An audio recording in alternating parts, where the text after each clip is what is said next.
A Jack Daniels swilling, pizza eating, dog hating, whore using, cocaine abusing, hairy back, big belly blowhard from New Jersey. The fat little bastard known as Artie Lang. Hey, Artie Quitter Podcast, Artie Lang Uncensored from Hoboken. Is that you cheerleading? I am a little bit. I appreciate it. I need it. Kind of a special show to the open of the show here. You know, everybody says to me sometimes, Jesus Christ, on cue. That's that's the doorman. Who is that? Let's see what it is. This is great live radio. It's one of the guys that do the podcast. Do you guys listen to the podcast quite a bit? Do you know who the players are? Stacy Prussman. Mm-hmm. She's the chick with Boschetti. Who was that, Dan? Stacy and Grillo. Stacy and... How big of Stern fans are you? Know Grillo? Grillo? Yeah. He's coming. Steve Grillo? Yeah, Steve Grillo. He'll be here? He's coming up. Oh, my God. Isn't it great in the Stern world who people think are celebrities? Yeah. It's awesome. Oh, it's great. No, I love him. I love Grillo, too. Well, you're on a special night. Twub shelf liquor. Well, dude, okay, great. You are fans. This is perfect. Yep. Grillo, you are a douche. To show the douche that you are. That was one. I'll tell you what. A chick yelling at that level, you just have to go in a closet and just put your head in a pillow and say, "Are you done yet? Yeah. Is the fucking hurricane over?" All right. Well, you know, on Twitter's a great thing because sometimes the fans, the fans who listen to this podcast, I consider such hardcore fans. I really consider you family. It's so nice for you guys to pay attention, and even the people that steal it. It takes time. You know, on the other day, I'm on Twitter and I see a kid. Mostly people are mean sometimes, but I love when people are nice and they're clearly big fans and good guys. And I'll ask you to give it better verbatim, but it basically said that you had gone through some health problems and it was a quest to meet me. This is Jerry, by the way. Jerry, what he's a fan. What did it say? Jerry, I'm gonna get abused. No, well, go ahead. I think by the audience. Don't worry about that. You're with me. I went on the sub. Are you familiar with Reddit? Yes. Yes. I went on the subreddit Howard Stern. Right. So I said I'm going to be on. Go ahead. Potentially interviewed by Artie Lang. Do you have any questions that you'd like to ask? What would you just do that as a goof or something? No, I said it was after you confirmed. No. I'm talking about before that. Before that. I would say before that. What made me call you? Well, that was on Twitter. Right. That's what I want to talk about first. Okay, so Twitter. Okay. I'm sorry. That's all right. It said something like you had some health problems. And yeah. I sent a tweet out to you saying life was tough and I've been dealing with health issues. Right. Your kidney is something. And I have stage 4 kidney failure. Oh, wow. Jeez. You look great. Yeah, you look very healthy, man. Thank you. Yeah, you look better than me. That's for sure. Thank you. I knew you'd say that. But that's okay. That's some serious shit. Go ahead. It's serious enough to the point where he wanted to meet his hero, Artie Lang. Yeah. That's basically what it said. It said something like it was my lifelong quest to talk to Artie Lang, which was great. And you could have just right. Well, listen, I got to tell you something. First of all, your brother's here, Tom and Jerry. Hello. Older brother. And you're from Rhode Island. Or where are you from? Connecticut. Connecticut, okay. Close enough. Hard hit New Britain. Yeah. So you're wearing a giant hat. So basically I see that and I go, you know, everybody always says, "Oh, you're so nice to respond to people." Why is that nice? I mean, I don't know. I consider the guy like a family member. He's, paying to listen to me. It's no skin over my back. He clearly is a good guy. And I'm like, you want to meet me? I don't care. It's no big deal. It's not like meeting Elvis or something. These people go out of the way to say, "Oh, you're so nice." I'm like, really? I think I'm being kind of normal. He's being nice. I said, this guy's being nice. He pays to hear me. And he's saying, where's Grillo? I don't know. Grillo, Grillo went to the... He went in the back. Make sure you wander around. Where's Grillo? All right. I can't believe Grillo's here. Yeah, well, we're going to get into that. It's a kind of a special night. Stacy's here, everything. Boschetti is in Staten Island, so who cares? And I said, he's the one being nice. Like, I feel obligated to him, sort of like, if the kid wants to meet me, and it's like, first of all, lifelong quest, I mean, that's flattering as hell. And so I reached out for you on Twitter. And I said, if you want to come around. And you got back to me kind of excited. I said, really, it's no big deal. I'd love to meet you. And it sounded like you went through kind of a hard time. So, and people say, why do you pick him? Well, he went through some shit. You know, he looks good now, but he went through some shit. So why not come up? So cut to what? Now what? I contact you, and then what happens? The Reddit thing, or we make a date to do this. Well, yeah, you blew my mind by saying, where are you? I'll meet you. Right. I said I'd meet you at first, because sometimes you don't want people over. Blew my mind. Yeah. So, of course, that night I went into Reddit, and I made a new thread. Right. I was like, I'm going to meet Artie. I went to R. Howard Stern. Right. Like the subreddit. Right. And I said, I'm going to meet Artie. Do you guys have any questions? And yeah, I'm sure there was like, how bloated was his liver? Yeah. You get that going on. Yeah. I made the mistake of opening a thread. Yeah, because I did that too. I got sentimental once on Twitter by mistake. I announced I was getting engaged. The first tweet back was "Eat a dick, fatty." Yeah, so that happens. Well, that's fine. This one wasn't too bad, right? But Reddit, it can get evil on Reddit. Yeah. Oh my god! Yeah. One of the first questions was, "How big's his dick?" wait, how would you know that? We haven't met yet. That's what I told You can answer that tomorrow. I don't know. Yeah, maybe tomorrow if I'm lucky. I'll give you a couple girls to Google. The best part about the story was he told me that you got back to him and sent him a message. Let me get your number. So we're driving in the car, talking back and forth. Right. Is he really gonna call you? Well, the phone rings. Jersey City's calling. Roll up the windows, turn on the volume. It's you. We're like, I'm sitting there, my mouth hit the floor. Yelled at him. Put your window up. We're not fucking around. I'm smoking a Parliament. Yeah. I'm sorry. No, I hear. Well, it's funny. I don't really. Again, I don't think of myself. One of those long things. I don't think of myself as like a famous person. It's weird. And so but you realize. I mean, it's really a testament to how big the Howard Stern show is. People really do. They love that show, and it's an intimate thing. And I appreciate. So I called you, and I realized, okay, I do have to give time here to maybe the guy doesn't believe it. But I mean, who's going to pretend to be me? So that happens, and what happens after that? After that, let's see. We made a plan, right? We made a plan. We made a plan. Right, we made a plan to You come said up. get to Jersey. Right. And we got our asses here today. Yeah, and your brother got involved. Yep. And I was the ride. I took off of work, and we made a day of it. When you sent me the when you followed me, right? Just so you know, that was like a big deal. Yeah, I know, but that's the other thing. I'm pressing a button. Like that's and people go, "It's a big deal." Dan, who is that guy? I have no clue. Who is that guy? Just a random dude. The Grillo. Who's that guy? Oh, that's my business. He's Roy. Oh, okay. Yeah, Grillo brings a guy. That's okay. How you doing? We'll get to all you guys later. We just started. Just could you clap your hands if you go in another room? I can't believe Grillo's here. Grillo's here. Grillo's a big star to you guys. These guys are big Stern fans, Grillo. They were doing an imitation of you before. Grillo always looks like he's about to start a race war in Minnesota. With the chain is connected to. I mean, what's going on? First of all, I love Grillo. One of the best men I've met from the show. Good man. you're the best. A genuinely good guy, Grillo. And I was always a big fan of Grillo before I got on the show, and when I was just a listener, I always loved the stories. And Dad's a mailman, and blah blah blah. That's what bugged me out, because the first time I met you was at Scores, and you were walking out. Right. And I was like, because I was a fan of yours. When was this? Before I was on Howard? No, you were on Howard. Okay, But you were on Howard, and everything was going really good for you there. And I was happy that you were on the show and that you were part of it and that you were really adding something different to the show. Right. And I saw you. I was coming into Scores. You were leaving. Well, that's why I was leaving. Yeah. Well, I wonder why you were leaving. So and I remember going, hey man, I don't know if you know who I am. I'm Steve Grillo. I used to work on the show, and you were like, wait, you don't think I'm a fan of the show? He goes, I know you went to Hunter College. I know your dad's a mailman. I was like, holy shit, really? That was so cool. I didn't know. I didn't know Hunter College. But yeah. Yes, you did. I know I did. I love you. Like I went in there. I had been in show business for 5 years. You got to understand. I was on 2 network television shows as a regular. By the time I don't mind telling you, I was a self-made millionaire in comedy. By the time I got there. I was on a sitcom, major movies. I had played, major stand-up gigs. I was a regular on these talk shows, and I didn't feel like I was in show business until I got in that. I walked in the Howard Stern show, and I did all that in show business. Kids I went to high school with heard me on the show and went, "You went into comedy?"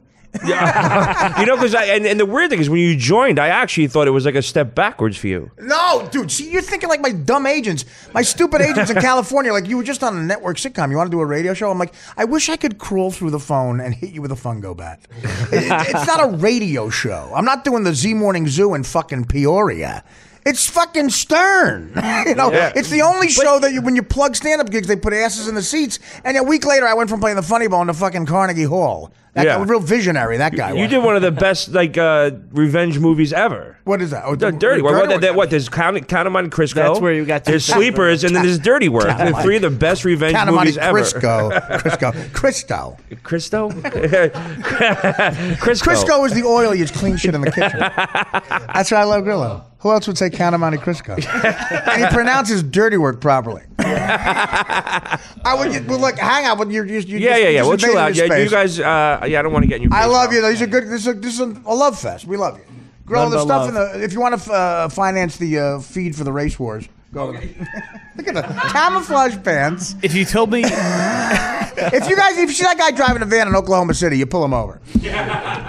If you told me the other day that I'd be fighting Steve Grillo for a microphone on the Artie Lang show, well, get ready. You might be fighting him for a joint later. That's probably gonna happen. I'd say you're a crazy person. So listen, I appreciate you guys being sort of flattered by it, but it really is like I think.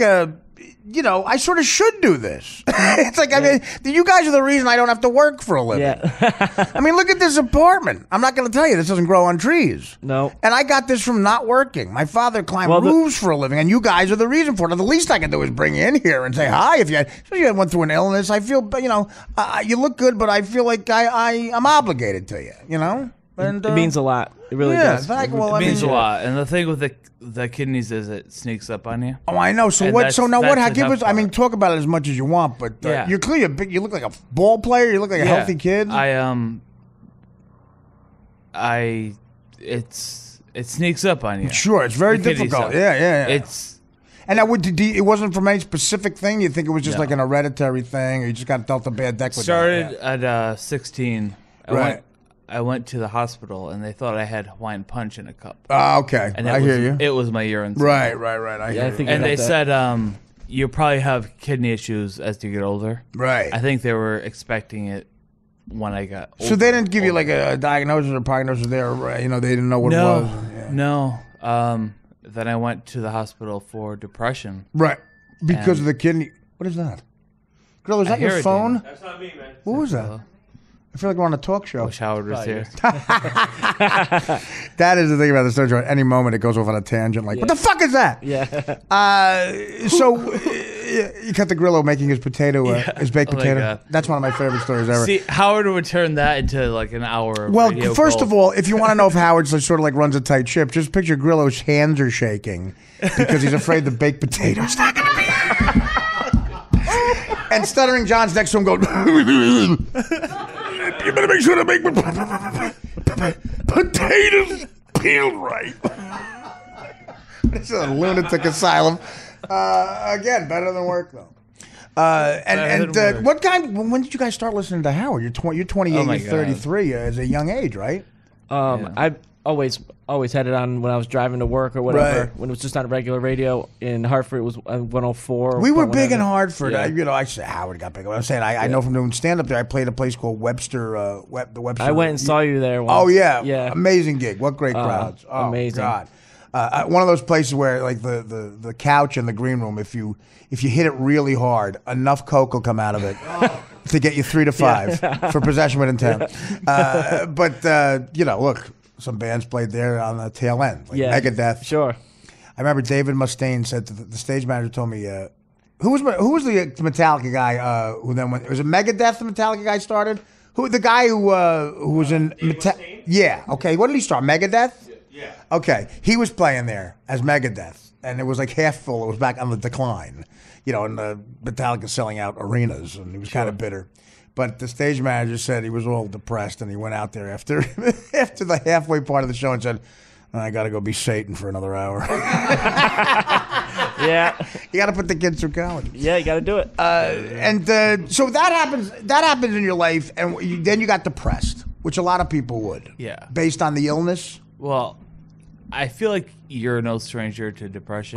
No, I'm not. Absolutely. So I'm trying to figure out the year now. You're 20. So I was on Howard at the time when this happened. Yeah. Yeah. Okay. And I was pretty open about all that stuff. Yeah, you were so open. Right. And I remember you saying like you felt like it was like a wet blanket on you. It could be. It could. Sometimes you couldn't physically get And out of bed. Yeah. Yeah, that's such a great analogy for depression. It's Is very that difficult. wet People blanket. don't understand it. They don't. You know. And so what happens? You went away. You were hospitalized for it? Yeah, more than once. They're looking now into more of like a manic depressive type thing. Right. Did they put you immediately on medication? Like almost immediately they put you on stuff? Yes. Yeah, me too. And some stuff I've works been better on- than others, you know. Yeah. I've been on and off probably everything. Really? Okay. See, they tried stuff with me. They gave me lithium, which I'm pretty sure Ozzy Osbourne's on.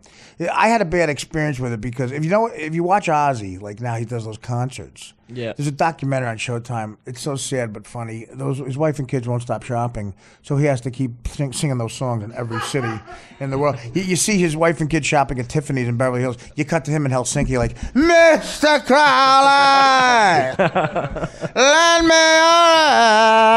your my wife won't stop shopping. But I think because when I was on lithium, I had the same thing. You walk around like you're always afraid you're going to walk into wet paint. You got your hands in front of you, and that's what he looks like. And then he still trips over the ottoman. Oh yeah. So what did they put you on strong stuff at first that you didn't? You know, No, because my history of alcohol abuse. you can't drink with it, right? Yeah, Exactly. and they won't put me on like Valium or anything. That was nothing. You talk about Stuttering John getting away with it. Like John, I would tell John he was on an antidepressant for a little while, and he talked about it on the air. So, and I would tell him about the drinking and stuff, and he would have the pills. We would go to a gig, and he thought you could take it to work like a Valium or something. Like it takes time to get your system. You can't. It's not like Coke. Yeah. Yeah, exactly. You know, he's trying to do stand up and he thinks he's gonna immediately get better. Yeah. So we were like in Boston or something. He's got a couple of pills on the dashboard. He's drinking a fucking Rolling Rock. He goes, Artie, hand me a Lexapro. Hand you a Lexapro. Takes 2 John, months. yeah, exactly. John, it takes 2 months to get your system. Well, you're on in 30 seconds. Some placebo effect going on, I guess. First of all, no drug was making that funny. But anyway, he goes on stage and goes, what do you think about it? He told me he's trying to get a Comedy Central special. I'm going, well, you do 20 minutes on Gary's teeth. I don't know if that's going to happen. Oh my god. Me and DePaulo would have to do a half an hour and an hour each. John got more money. Here's what John's acting was. Casey's a fag. Artie's fat. Gary's got big teeth. Here's Nick DePaulo. Hand me a Lexapro. That's great. Hand you a Lexapro. Oh my God. Lexapro. And then I learned to get the check separate because John would always lose the check. So I get my cut. And then this happened once we're driving back from D.C. John pulls over to take a leak. While he's taking a leak on Route 95 at 4 a.m., he loses Nick's check. And we don't find out till the next morning. Oh my God. Nick, I lost your check. It's covered in piss on the Yeah, side exactly. Of the On Route 95. You want to try to get us in Maryland. Yeah. And Nick's like, fucking pay me anyway. Because now I got to wait for the... I'm putting a deck on my fucking house, douchebag. 7 weeks. The guy said 7 weeks. Oh, the fucking stories. So, I mean, how you feeling now, bud? I mean, I'm glad you're here. I mean, listen, you want to hang out anytime, consider me a friend. You know, you and your buddy, some of the good guys, giant hats. We could get some sausage and peppers. If it makes you feel better, you look forward to it. Come down, hang out. Appreciate that. Yeah, what the fuck? I think that's amazing. Do you feel okay? You look good. I feel good. Yeah, you feel better. Yeah. That's good. He's a beast. You can tell. Throws me around. Built strong, man. Yeah, he is. Yeah, it's So he's gonna get through this. I think I'm not so. too worried about it. I I'm not think you'll too be worried fine. about it. You're gonna be fine. It's just man. the next stage is. Well, what is it? What are that- they? Yeah, I mean, talk about it as much as you want, but what do you got? I don't want to I won't be all depressed about it. No. This is interesting. That's the reason I got a podcast. I want to be interesting. I hope your fans like it. No, well, listen. They're gonna tear me apart. You're one of my fans, so you're one of. I mean, believe me, they'll be sitting there They're gonna bitching oh my about something. God. Who's this fag? Yeah, right. Susan's Why? My kidneys are failing. Why? I got a kidney stone. Wah, wah, wah. I need a new kidney. Wah, wah, wah. I don't have a heart that works properly. Wah, wah, wah. I have AIDS and I have no feet. It'll take the heat off me for 5 minutes. I'll take the heat off them. Wah, wah, wah. I'm diabetic. I got no feet. Wah, wah, wah, wah, wah. I'm blind. I can't see my feet because I have no feet. I'm blind anyway, so who cares? Even if I had feet, I couldn't see them. Wah, wah, wah. See, you're very perceptive. The first time I did the wah, wah, wah, that's how I did it in that cadence. Everybody thinks it's wah. Every douchebag at the show yells out wah. I'm like, dude, you're doing it wrong. I've studied it pretty well. It's 3 wows. That first day, man, I said some dark shit about those girls that were amputees. And I just, Howard was laughing. He just let me go on a roll. And the next day on the air, he goes, that was the darkest bit you've ever done. Like, giving me shit. I'm like, well, you were egging me on. I'm just trying to get a paycheck. Well, yeah. I always thought, maybe I'm wrong. The joke is it's so bad. Right. That you're making light of it. Absolutely. You hit the nail on that. It's called irony. Yeah, right, exactly. It's ironic. Yes, that's what we're doing. Some people don't understand that. They don't. Most they people don't get it. Artie's bloated liver does not get it. Why? I have cancer. Wah, wah, wah. Yeah, and the girl, again, I'm not goofing on the fact they have cancer. And then I started goofing on me, it's, that's the joke. Right. Of course. They don't get it. But don't you, that is true. A sense of humor does help you get through life. Like the fact that you understand that and get it, you're happier in life, you are. Which is why, I feel this is my medicine for the world. I'm sorry. That's not why I did it, but thank you. But again, to be a guy that supports me, and I saw that you were Love you. sort of down and out, and you're sitting here is great, and you're welcome to come anytime and hang out.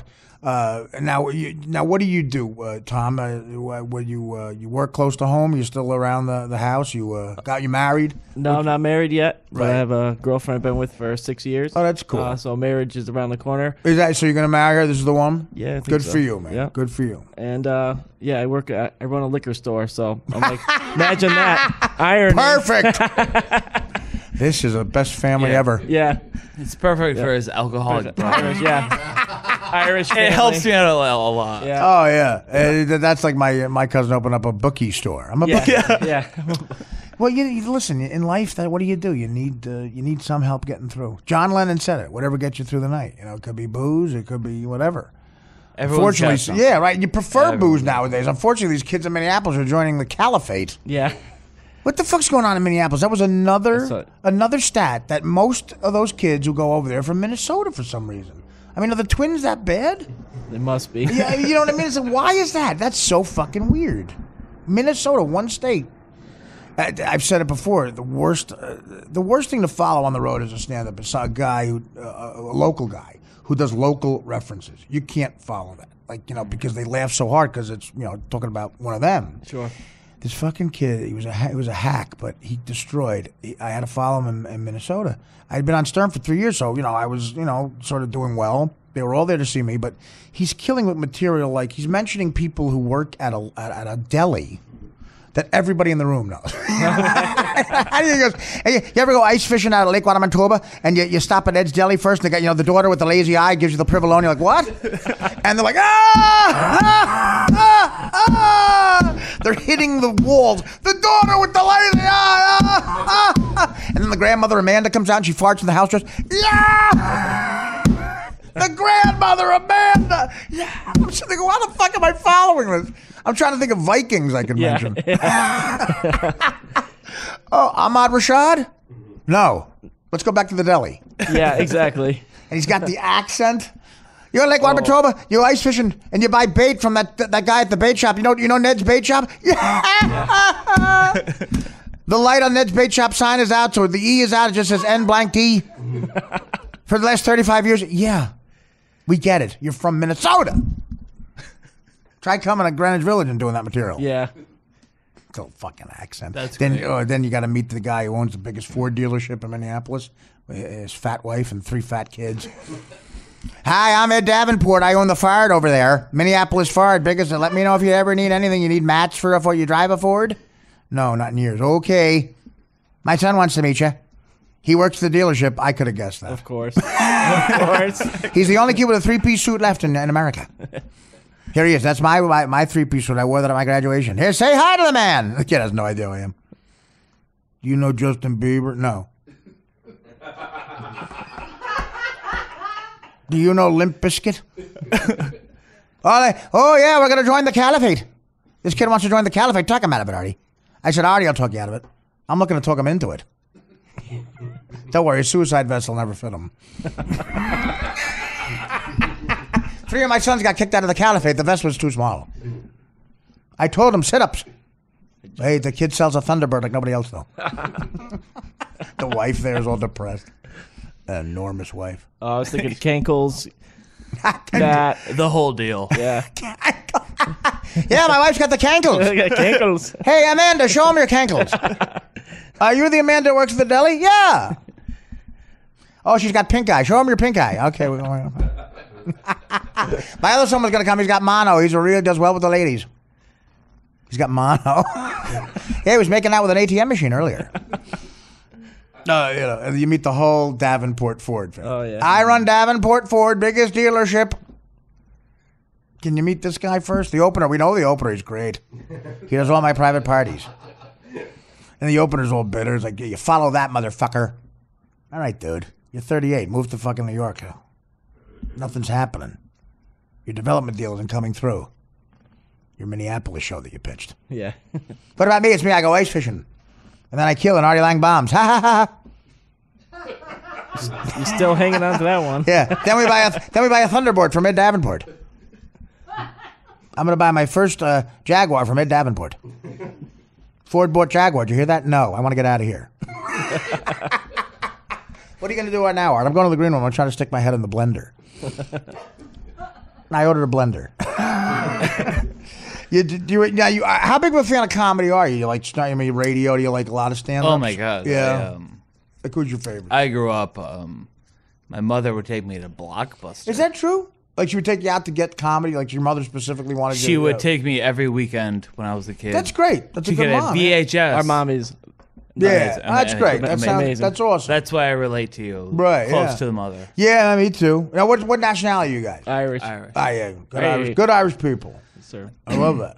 So you would go and what movies and Oh stuff? my God, Martin Lawrence. Yeah. I grew up on Martin Lawrence is these very VHS black. tapes of. I loved Chris Farley. Yeah, he was. Again, I had the privilege of working with his last movie ever, Dirty Work. That guy off camera, I was a big fan of his, and Norm told me, he goes, have you ever met Farley? I said, no, I never met him.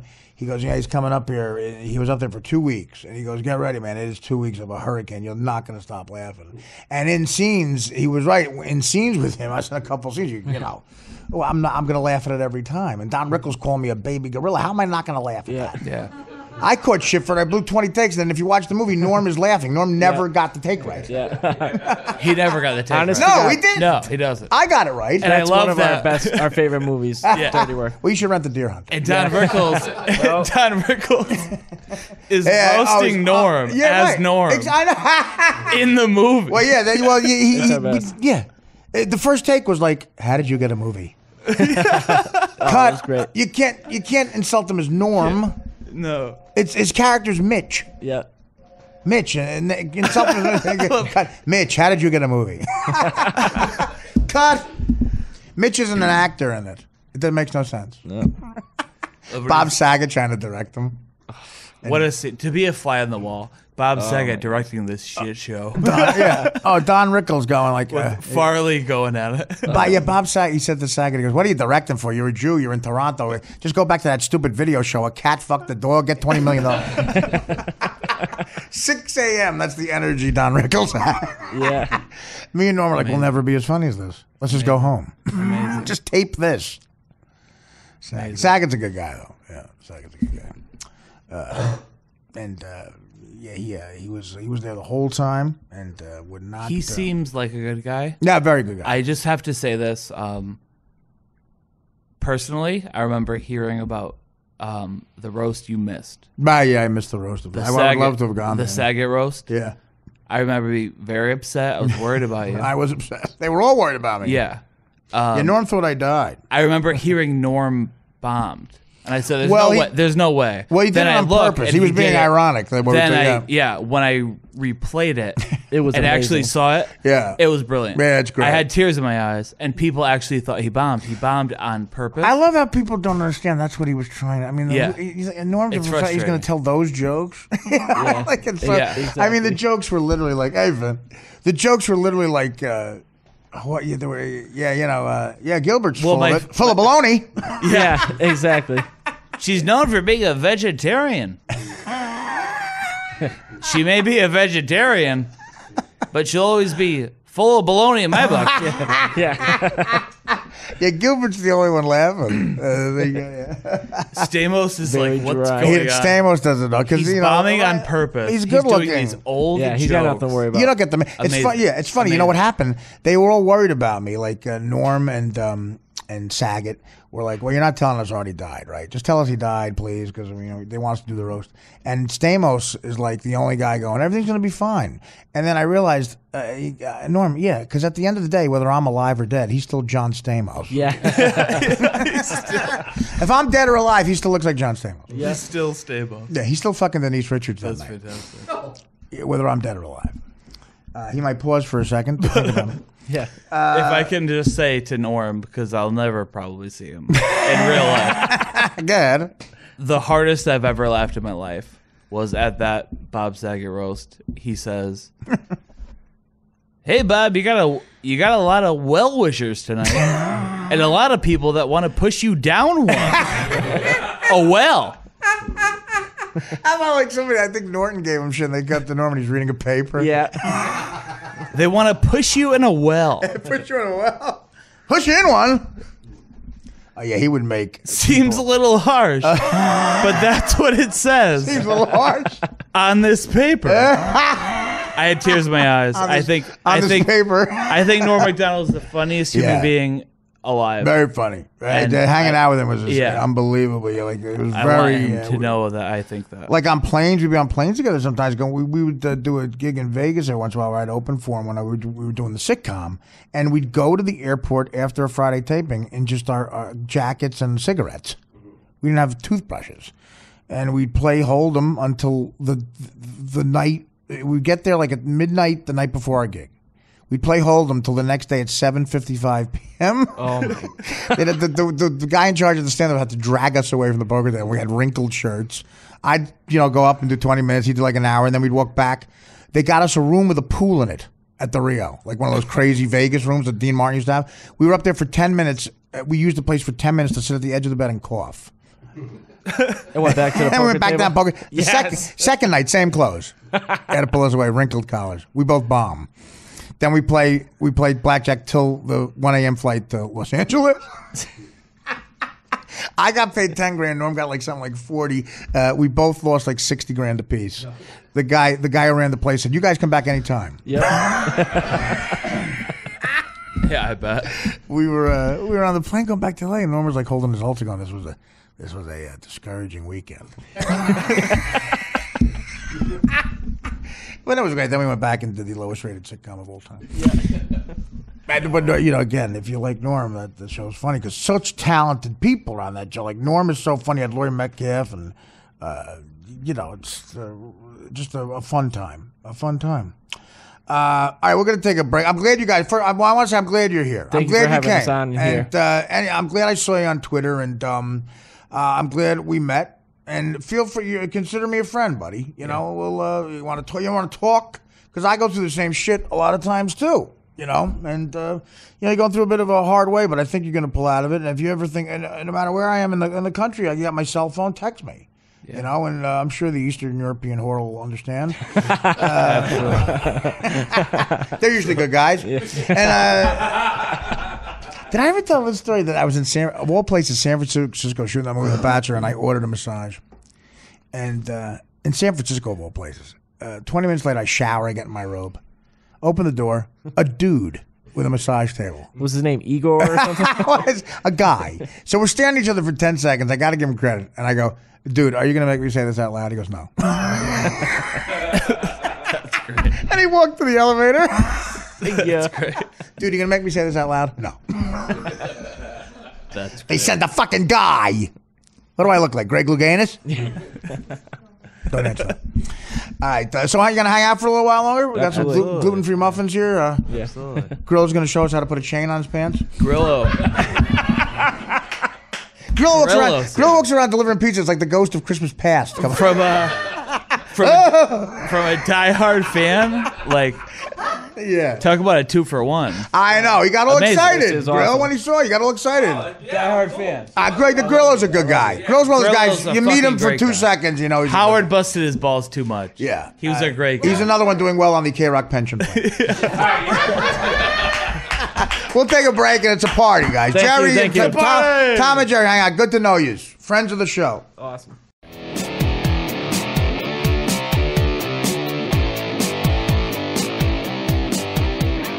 All right, we're back. Artie Quitter podcast.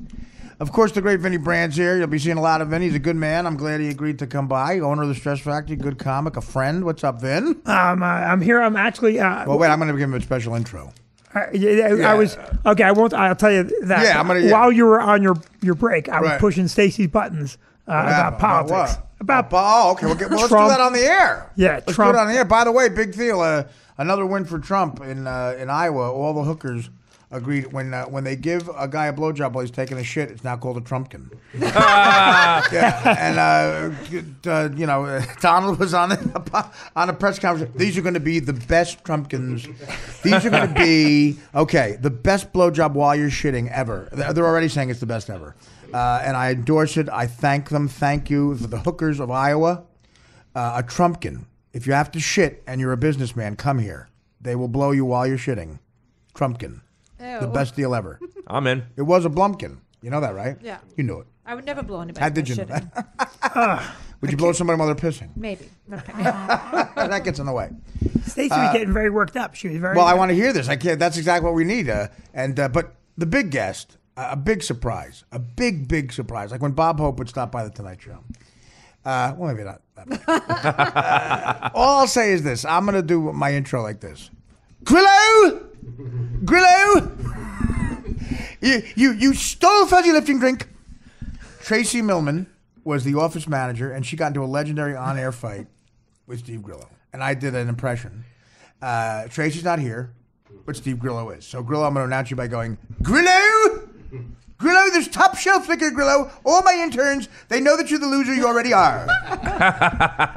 Steve Grillo, what's up, buddy? Oh, man, I've been dying to come on your show forever. Oh, yeah. Well, you joined the threads on Reddit.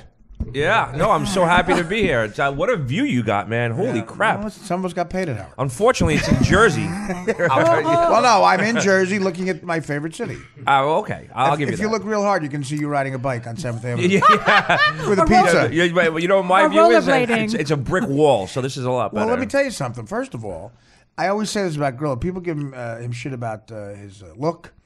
But he has a look. They do? He always has a chain. He always has a chain. He always I lose my wallet a lot, man. It helps me. He looks like the guy at Bonnaroo who has bad math. The guy with the big chain and the cross, I gave him $80 for Molly. Yeah, he never came back. He said he'd be back right before Slipknot came on. Now explain the look. Like you look like you're about to start a race war in Minnesota. I don't know what that means. There's really nothing to explain other than You the got fact camouflage pants on. that. Oh, that's right. I do. I forgot. Yeah, and you got the chain. You got the wallet. Where's the chain hooked to? The wallet is It's hooked to the season 5 Sons of Anarchy wallet. Oh, you're the guy who bought that. Yeah. Do you really have a season 5? That's Jack's season 5 wallet. Katie Seagal's summer home, right there. Jack, you were into that show? There, good show by the way. Well, it was a good show. Yeah. Well, we had the privilege of being on the set. It was pretty cool. Got to sit at the table. Well, political correctness. I watched Daughters of Anarchy. They made that happen. Well, what have you been watching lately? I've been watching Nurse Jackie. You should probably not watch that show. All I do is watch. We'll hold for laugh. All I do is watch politics. That's it. I'm Really? addicted to it. And Well, sports, but I can't believe how Trump has turned this into the best show ever. It really has. It's unreal. You can't stop watching him. It's just like, what the hell is going to come out of this guy's mouth next? I mean, again, what's happening with these other politicians is they're not used to someone who shows real human emotion. They can handle anything else but that. Like Jeb Bush, his circuits are blowing. Politicians, they could come back to anything except someone who's showing an emotion. Trump is showing real emotion. So Jeb Bush on those rehearsed fucking commercials, he can't look natural. He's like, every syllable, we have to defeat ISIS. We can't just contain them, we have to. And you cut to Trump going, I'll bomb the shit out of ISIS. He's a New Yorker. Trump is a rich kid, but his father was a construction worker. He's one generation out of construction work. Yeah. And he was raised that way. He's a Queens guy. He was a blowhard. He yells. It's funny. Yeah. It's really funny. And none of his answers are crafted by some guy behind some wizard behind a curtain. No. They're not. When I watch Marco Rubio or any of them talk, Ted Cruz, every day I ask God what to do. Everything they say is crafted by somebody. Absolutely. They're coached. And Trump is in the back of his car going, what's going to come on my mind? What Cruz and Rubio should do is embrace their Cuban heritage. And if they get in the White House, they should have the State of the Union guy should announce them by going, Mr. President, you got some splaining to do. Mr. President, are you at the club? Babalu. I know, and if the First Lady fucks us, like, you got some splaining to do, Mr. Cruz, Mr. President. You remember the bits that they used to do on Howard with Fred and that was they would do hysterical. Fingering. No, but they also he would beat Lucy. It was just, and he probably did. Yeah, but they got away with more back then. Yeah. Well, Desi Arnaz was famous for cheating on Lucille Ball in every room in the fucking studio. Oh, wow. Yeah. Well, he was Cuban. He did invent the 3-camera shoot. You got to give him 4. Was it 4? Listen, you fuck around with that. Let me tell you something what he did. His famous decision. He says to CBS as they're doing a sitcom, they wanted to shoot it in New York. At the time, that's where the only cameras existed, where you could shoot a sitcom. That's where Jackie Gleason did a show. And CBS said it cost $5,000 more a show. Desi Arnaz says to CBS, take the $5,000 out of my salary. One condition: I own the shows. And at the time, no one knew what you were going to do. And we usually they go, fine, take the show. What do we care? And the rest is history. Wow. The syndication came up, and he became a billionaire. And CBS made the worst decision ever. He said, $5,000, take it out of my salary. And I own the shows. Wow. Every time I'm in LA, we always like to go by Hollywood and Vine in the exact spot that Fred Mertz died. Is that where he died? Yeah, he had a heart attack on Hollywood and Vine. Me and Roy actually laid down because I did some research and I looked up on the internet. I go to the OK Rock studios and stand in the exact spot Steve Grillo died. So no, it's Grillo. Grillo, we walk 7 blocks by interns. They're wet. You promised us top shelf liquor. That's another story. I should really tell the we'll truth get on into that. We'll get into it because I started doing the impression of her and I felt bad, but I'm doing a new character, Tracy Morgan Millman. Yo, Grillo, my interns they want a top shelf liquor. Where's all the Hennessy at? Grillo, it's Tracy.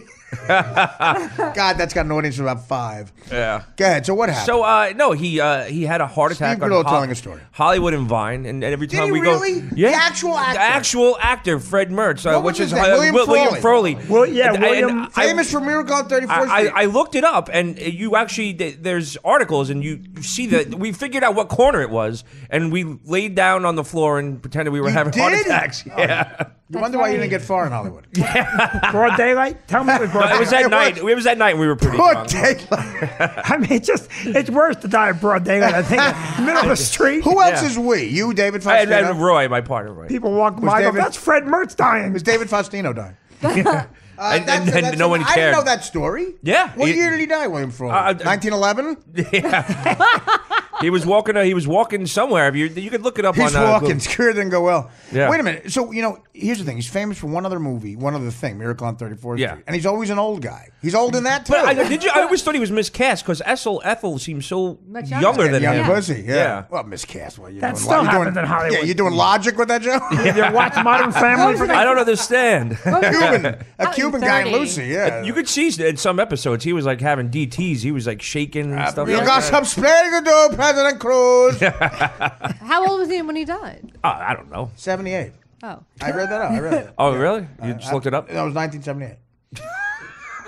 How often do you go to L.A.? We go a lot. for business. Who's so, we? Me, Roy, with my the company. Now, yeah. Roy, by the way, Roy's here. Roy McDonald. And Roy, you guys are in business. lovers. And of course, Stacey Pressman, by the way, the great Stacey. Hi. Thank you, the lovely Stacey. Thank you for coming as always. Thank you. And Mike Boschetti, is he sick? What happened? He has an audition For what? for a big show, 2 big shows. Another one he can't talk about? Yep. Artie, we can't talk about it. Is there anything he can talk about when he goes on? I don't know. He doesn't. He tells he His Artie, we can't talk about his love for Stacy. That's what he wants to talk Well, about. of course. I want to see Dr. Ben Carson, of course, separate the kids. I want to see if he can separate you two at the end of the campaign. Bochetti's ass from your Bochetti's head from your ass. No, honestly, you guys are a great couple. But I look forward to the invitation. Now, what you can't say the commercial audition. He didn't tell me. It's unbelievable. You know, he shrouds himself. What is that? What is that? That's It's Mike? It's Bochetti's text. The bottom one. Okay, the text to Dan, of course, our producer. This is from Mike Boschetti. No period, no question marks, nothing. Hi, Dan. How are you? I have a self-tape audition. Subtly moving in. I have a self-tape audition. He's got to put himself on tape.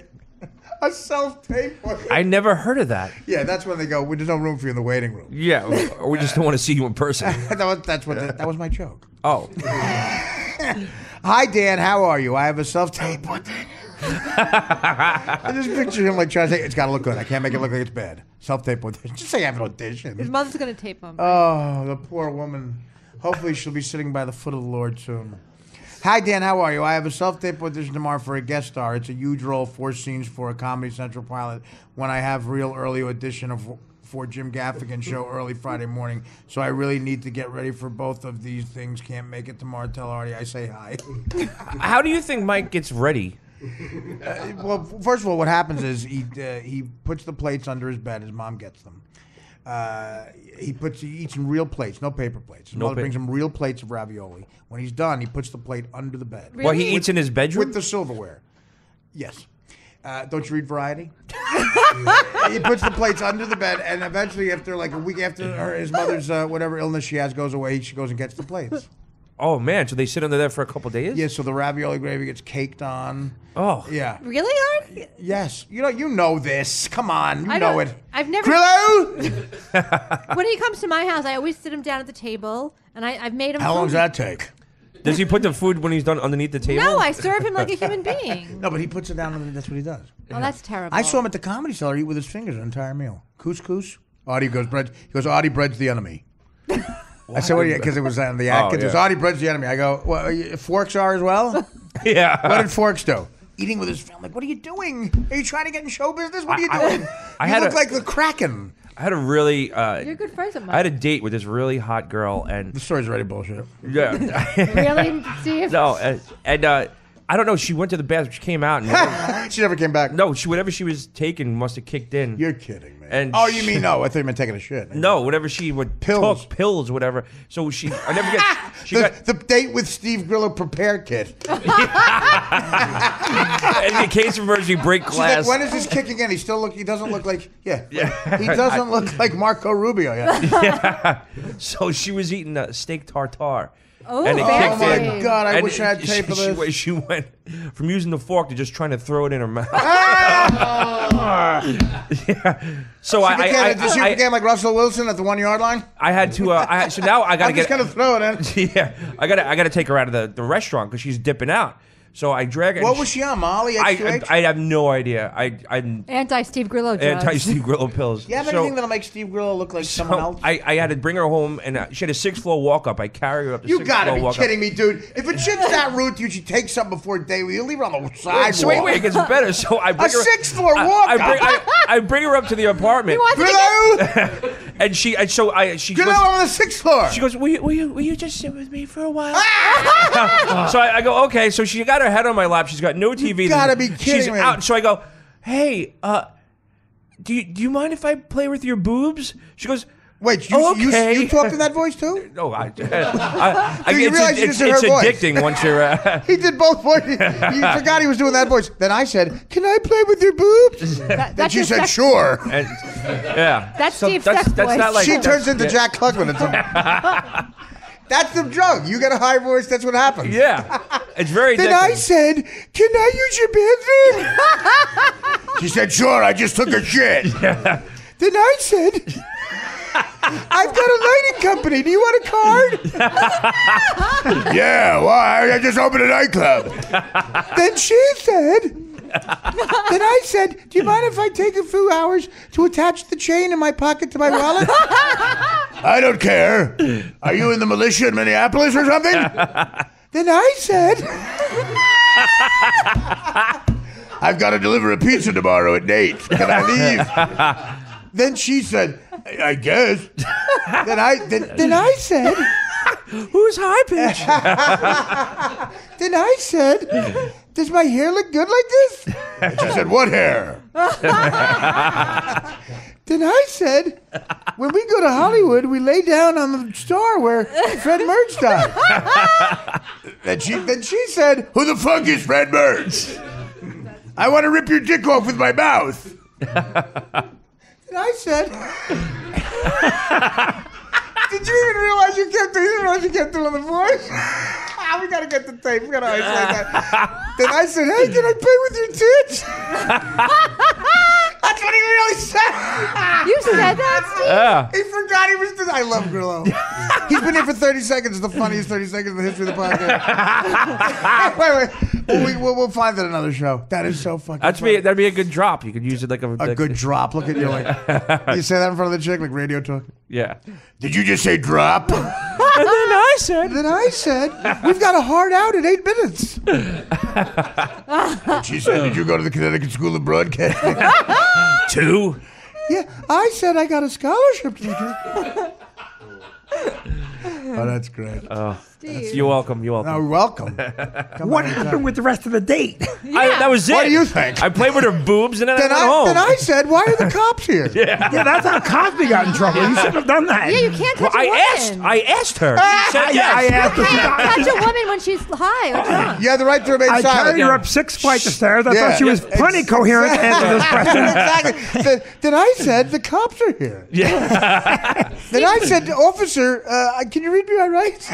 What, are you coming on to me, you fruit? Get in the back. Steve, you just incriminated yourself. That is so funny. He forgot he was doing the voice. I didn't know what you were doing. I thought you were joking around. Then I said, can I play with your tits?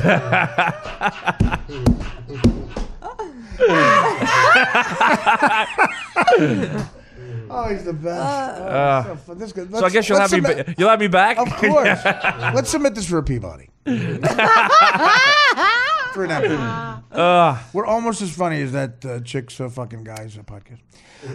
Now you do look good though. You look like you're making some money. You got a nice shirt on. Where's that? No, we're doing good. Nice company's- shirt. Now, how long have you had the? Oh, geez, Stace, give him a little bit of a break. We started about 4 years ago, and now we're on like every major TV show in New York. No, they're and Get LA. out of here. Yeah. Every mate, come on. No, we have on, we have 70 Stephen lights. Colbert? We have 70 lights on Limitless. Stephen Colbert? No, not yet. I have to talk to Vinny about that. But no, we have 70 lights on Person of Interest and Family. What's and that? The TV show. Yeah. Nobody's interested. The new show that's coming that they start filming now, Sneaky Pete. We're gonna have like 140 lights on there. So who's on that? Who's It's gonna be Bryan Cranston and oh wow, really? Cranston and what do you got to pay him nowadays to do a show? Right? He's got to be in. He's worth big money. I know. And I mean, and a what's great the other actor. guy's name?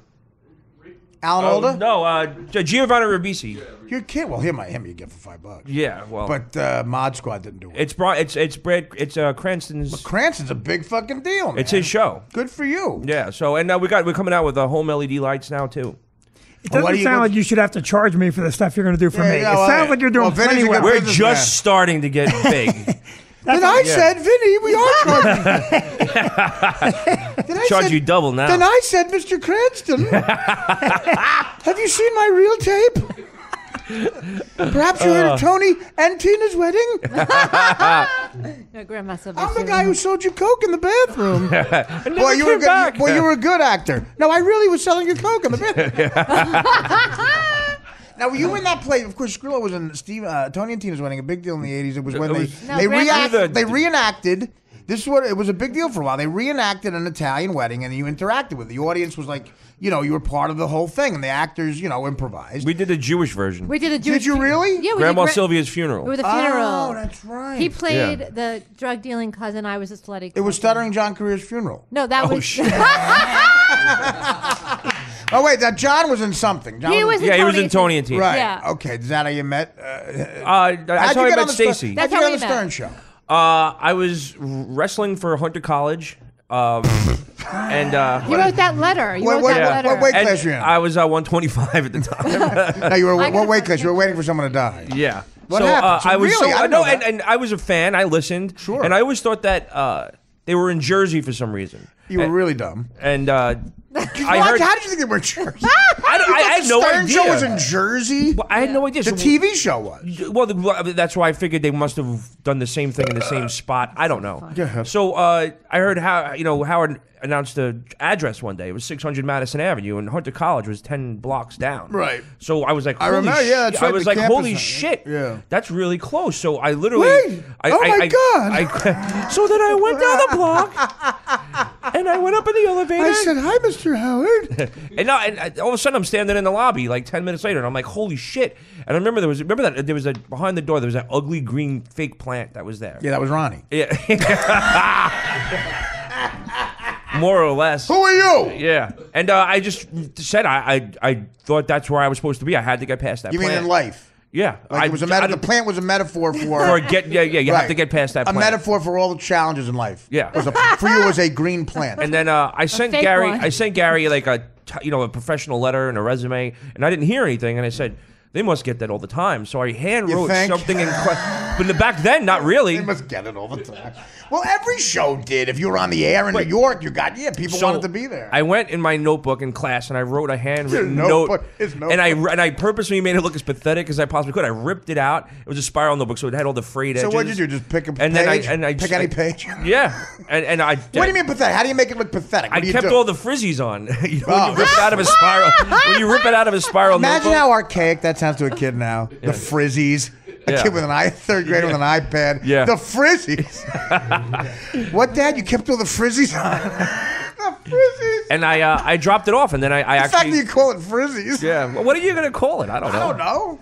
But Anything but that. I didn't use good paper. I just stuck it in an envelope, and then Gary called me back. That's why. Yeah. The frizzies. Yeah. That's a famous letter, Burning Desire. Burning desire to that's be in so- radio. Well, yeah, that's right. Yeah. That's right. Oh, God, what a treasure. But then years later, you are a treasure trove. Kathy Tobin found the original letter. You think Gary would have red flagged it because it had so many misspellings and bad grammar? Well, that's probably everybody sent that was like that. Yeah. Who didn't misspell shit at So that Gary show? just filed it, and then one day Kathy Tobin, I had been there like 2 or 3 years. A burning desire. Yeah.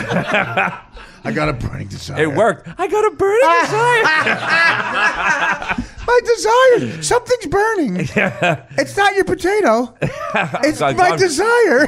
Yeah, God forbid. So how do you get the job making this potato, and why do you get it was so like, nervous? Like everything that happened, it was John was incompetent. I wouldn't say he couldn't Very get it done difficult right. job, right, exactly. He I love him to death, John, and he's. I do love John too. But he can't tie his own shoes. Well, if, I tell John, John look, it's a Mulaney? great country. Yeah. If John didn't have a speech impediment, he'd be working at a car wash in Massapequa. Yeah. You know. So John basically couldn't get it done, and he so it sort of trickled down to me, just like John couldn't get Like there. the Reagan trickle down theory was working. Yeah. Well, and that's why John could never get there on time. So you got right. He was always late, and I was always on time. So The sight of John, by the way, taking phone calls, the biggest radio show in the world in pajamas. Yeah. Oh, What do I talk to Howard about? What do I have? Yeah. What do I have?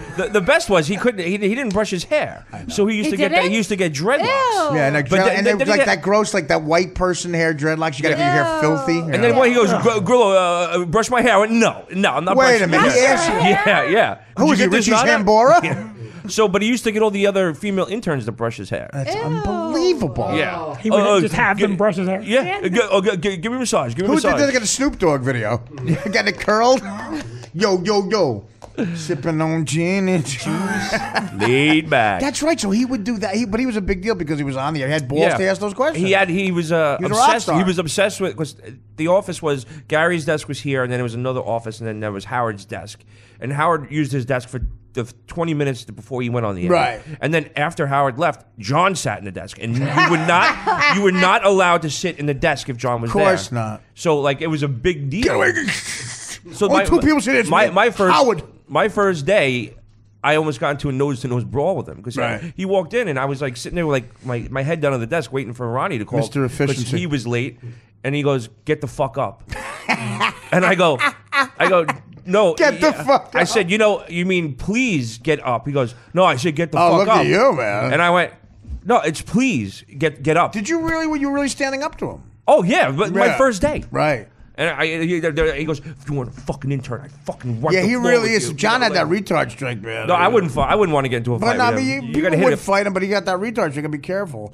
Like Yeah. that's what AJ Benza found out. Yeah. because he No. comes Really? back at. He comes back at. No, you. John is a tough guy. I wouldn't. You have to hit him with a chair if you're gonna fight him. Well, that's what AJ smacked him, and AJ hit him with that Brooklyn smack that a lot of kids will go down, but John got right back. Let's up. not forget about the smack that AJ got from Chuck Zito. Oh, I know. Well, that was hilarious because Chuck, it was an appointment beatdown. Yeah, but AJ wrote But- something that pissed off Chuck Zito, and Chuck Zito said, AJ said, look, just tell me where and when, I'll go get a beating. And he at scores, he said, I'll be here. And AJ laid him out. He knocked him out with a smack. No, and Chuck then Zito once he laid him came out. to, With a smack, and when he came to, he goes, now buy me dinner. Mr. Daily News. Yeah. AJ said, where do you want me to go? I'll stand there so you could beat me up. Yeah. And then Chuck Zito smacked him. Knocked him out. There's something he wrote in the Daily News. Knocked him out, got up, and he said, now buy me dinner. Yeah. You gotta love Chuck.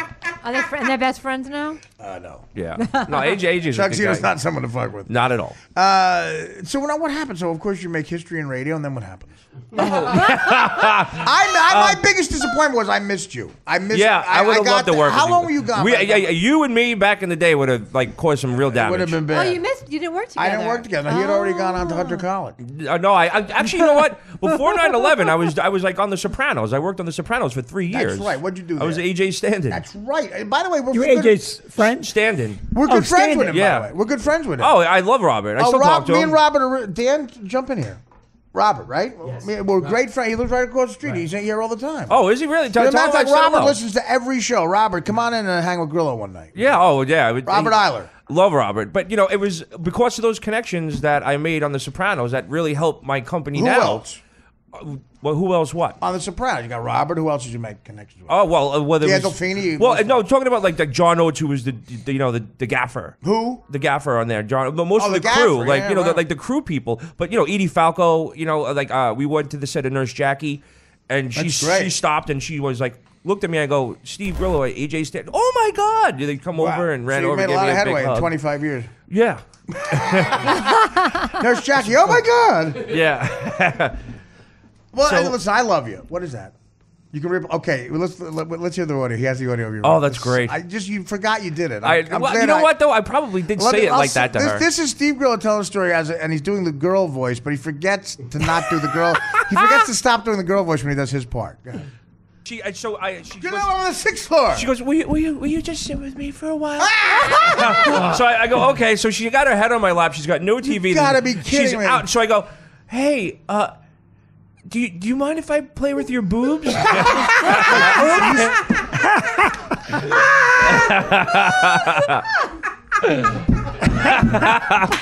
What you did? I said it first of all. What is he going for? Here's you doing a kiss. Then I realized he forgot to not do the girl voice.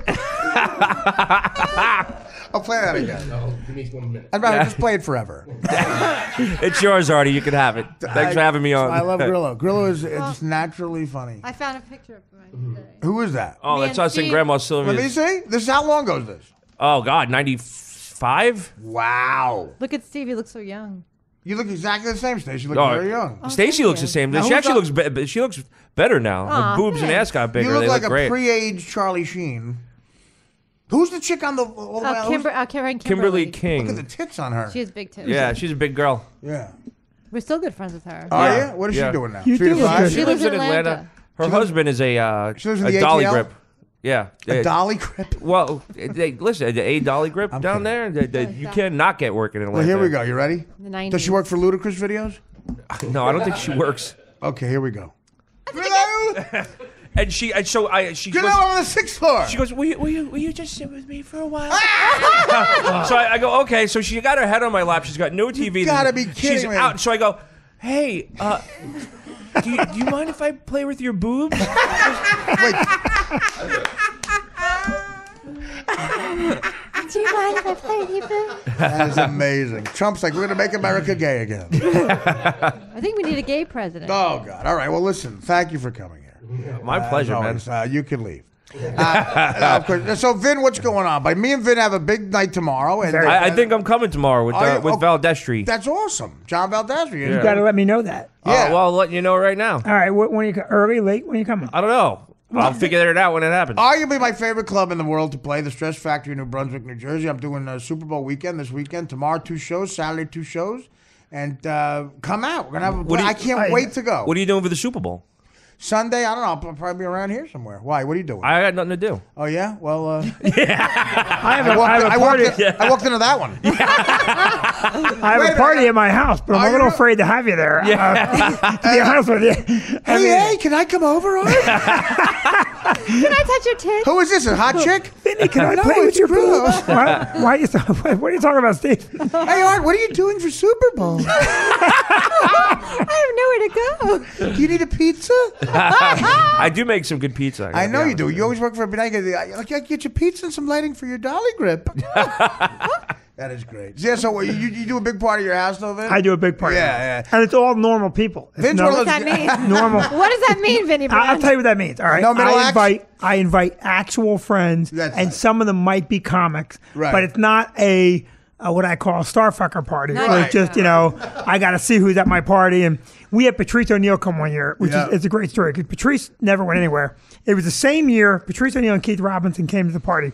2 African Americans. Yeah, 2 African Americans. The same year, 2 African American coaches first coach in the Super Bowl. So I had my first That's 2 right. black guests. That's right. The same year that Mike Lovey and some other black guy coached the NFL. So I have this big, tall friend of mine. He's a Danish guy.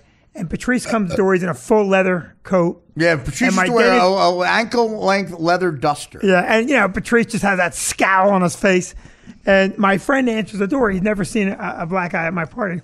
And they're just looking at each other. And Patrice's first words were, he goes, "What the fuck are you looking at?" So the guy comes to me and he goes, "Vinny, you're either getting a refrigerator delivered or you're getting robbed." Oh, that is the refrigerator.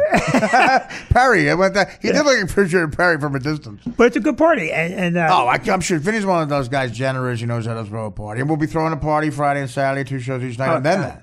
It's going to be. But I can't wait. I haven't seen you do stand-up because I wasn't at your last show at my club, I don't think. No, you didn't make it. I was not there. We had And I'm fun. very excited Well, I was to see this. preparing for something else, and I appreciate that. But this is going to be, we're going to let loose with some politics stuff.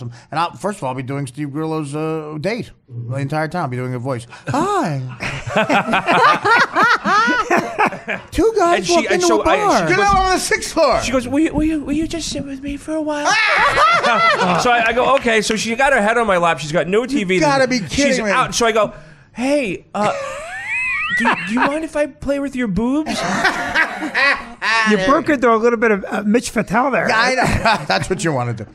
Mitch is a funny guy. Mitch, by the way, lives across the street. Mitch also- Mitch Fatale is Mitch is the reason why Stuttering John got his job. I know. Mitch was his intern at Stern, and Mitch a very funny guy. He's a You ever sick see Mitch- bastard. I did. I Did saw you him ever in see Mitch Atlantic do City. stand-up? Yeah, he's I sick. saw him for the first time right around that time when John was getting the job when he was younger. He was always a really great comic doing sets in New York, and then I realized he lives across the street. He's been on the show a couple times. Very funny guy.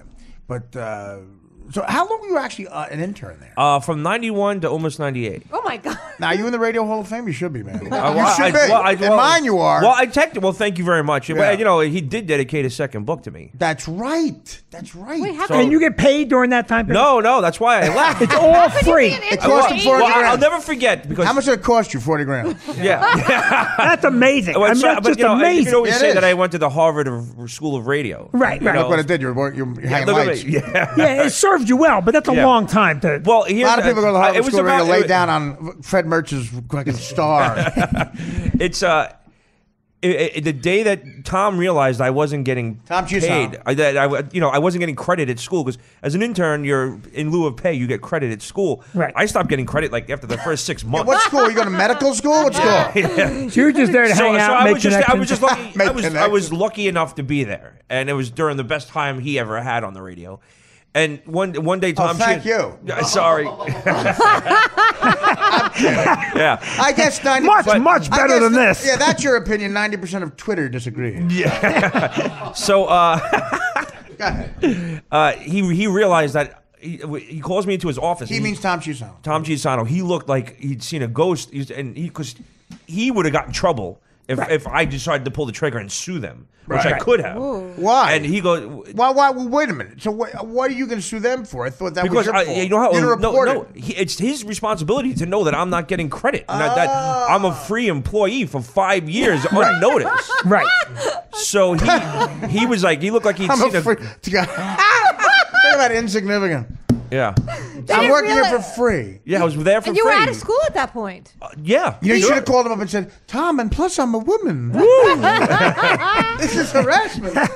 So he was terrified. He goes, well, you can't be here if you're not getting credit at school. I was like, Tom, I haven't gone to school in a while. You're not getting credit at home. I'm 40. So he goes, so then you got to stop coming in here. So you got thrown out. Well, yeah. So how's that going to affect anything? I walked Howard down. I said, I think Tom just let me go. He goes, what do you mean? I said, I'm not getting. I think Tom just let me go. He goes, From my free job. Yeah. Everything's a gray area. You're not even allowed to be here for free. Nothing's Yeah. definite. Everything's gray. I said, Tom, you can't, how about you pay me? He goes, I can't pay you. Out of his pocket. So then I walked Howard down, and Howard said, don't worry, I'll fix it. So This is the inner workings of the biggest radio show ever. Yeah. So I was working like 60 hours. 60 hours Yeah. a week for free? Yeah. How were you feeding yourself? I worked in nightclubs on the weekends. Oh my God. I did appearances. It's crazy. You did appearances and you made... I got but appearances. I made was a ton making of like money. $500-600 Well, bucks. you know, I was everyone- doing Grandma Sylvia's funeral. I I was know, making but, 3 times more than all the other actors. People say, how do you get appearances? Beetlejuice got the flu sometimes. Yeah. No. It was one of my end decisions when I decided to leave. It was like I was like, in order for me to make scrap to make money, I have to battle a crackhead or an elephant boy. Is Crackhead Bob sick? Yeah. Is Beetlejuice sick? Yeah. Hank the Dwarf? Yeah. All right. What's Grillo's number? Yeah. But you That's actually, been more or less how it went down. and you actually didn't decide to leave. You got let go from your free job. Well, so Howard eventually Howard. They're not out of sentimentality. We're afraid they're going to get sued. Yeah. So Howard stuck his foot in the door, and so they paid me for 30. Because if they paid me for 40 hours, that meant I'm a full-time employee. The biggest figure in media. This was wasting his time. Yeah. So I got paid $6 an hour for 30 hours. Oh my God. How much? Yeah. $6 an hour for 30 hours when I was working 60. In order for him to justify me being there. Not just a smack in the face, just a lack of Wait. respect. This ends up to my final decision. Right, okay. So now it's been a year that I've been getting paid $6 an hour. So, But I mean, essentially, comparatively, you're shitting in tall cotton at that point. I mean, it's $180 a week. Absolutely. Yeah. But you made money on the back end. You Yeah, did. I was making money other ways because I hustle. That's what I do. Judging contests Yeah, for like Now, $1,000 if Beetlejuice was sick, would you let people throw you Beetlejuice at a, wasn't there. throw you at a basketball? I would have, but there was no Beetlejuice You at the can't time, throw. thank God. Beetlejuice is sick, you're going to have to throw Grillo. Good luck with that. You guys, don't throw me. Don't throw me too hard. I'm a stripper.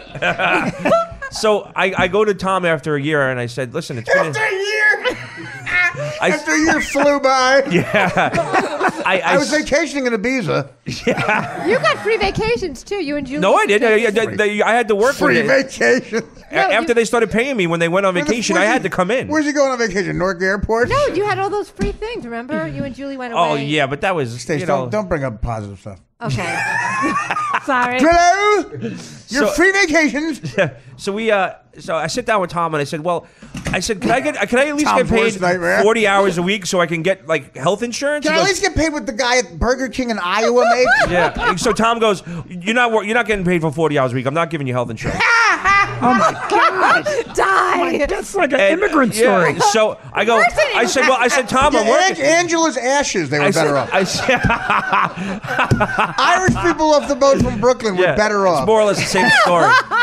Oh, let me tell you something. Grillo came over and he's not doing well. Oh, for fuck's sake. Yeah, he doesn't have plumbing. Oh, He's working for Tom Chiatana. oh, full of shite. It took a big Jew media guy to put his foot in the door.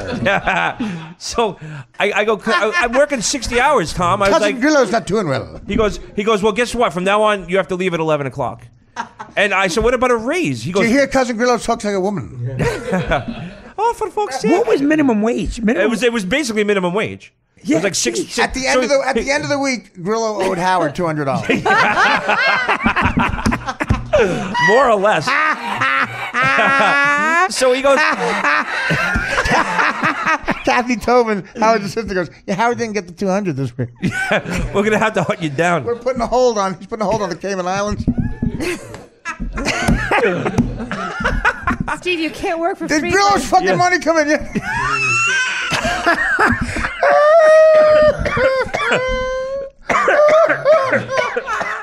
Giussano's like 10 mil cars, like on top of it. We got Grillo to pay him 200. It's 100 mil a year, and Grillo's 200. Yeah. Plus, he makes the potato. Oh, And it's so fucking funny. It's so little bit amount of money too. Yeah, wait. So it goes. It's literally I nothing. can pay you that much money. Homeless people have more on them right now. Yeah, you'd be surprised. So at the end of it, the whole thing goes. You have to leave at 11 o'clock. You're not allowed to work any more hours. Oh, let me tell you something. You've got to leave at 11. So that's when I walked Howard down. I said, "Well, Tom, He's walking Howard down again. Yeah, you get the company standard raise 25%." I'm like, Tom, that's like 50 cents. Company standard wage. Yeah. You and Cousin Bruce, you get the same thing. Yeah, 25%. So Howard, you, Opie, and Anthony get the same. Does Howard know you're getting paid this month? Yeah. So this time, yeah, then Howard knows everything. First of all, yeah. Find that out later. This time Howard goes, Tom won't pay me the hours that I work, and he only gave me like a 25-cent raise, and he goes, well, that's Tom. And that was the exact moment I said, I got to leave here. Yeah, right. I'm out. Right. I'm out. I said, because if I stay, You weren't getting I'm going to respected. be angry, Right. and I'm going to burn the bridge, and I'd rather keep the bridge open. Right. Yeah, but if you went and I straight said that I there- left. How long before you found out the bridge went nowhere? Yeah, well, it was real quick. Yeah, but if you had stayed there now, you'd be able to retire with a pension Yeah, of no. What? 70% of $6 an hour.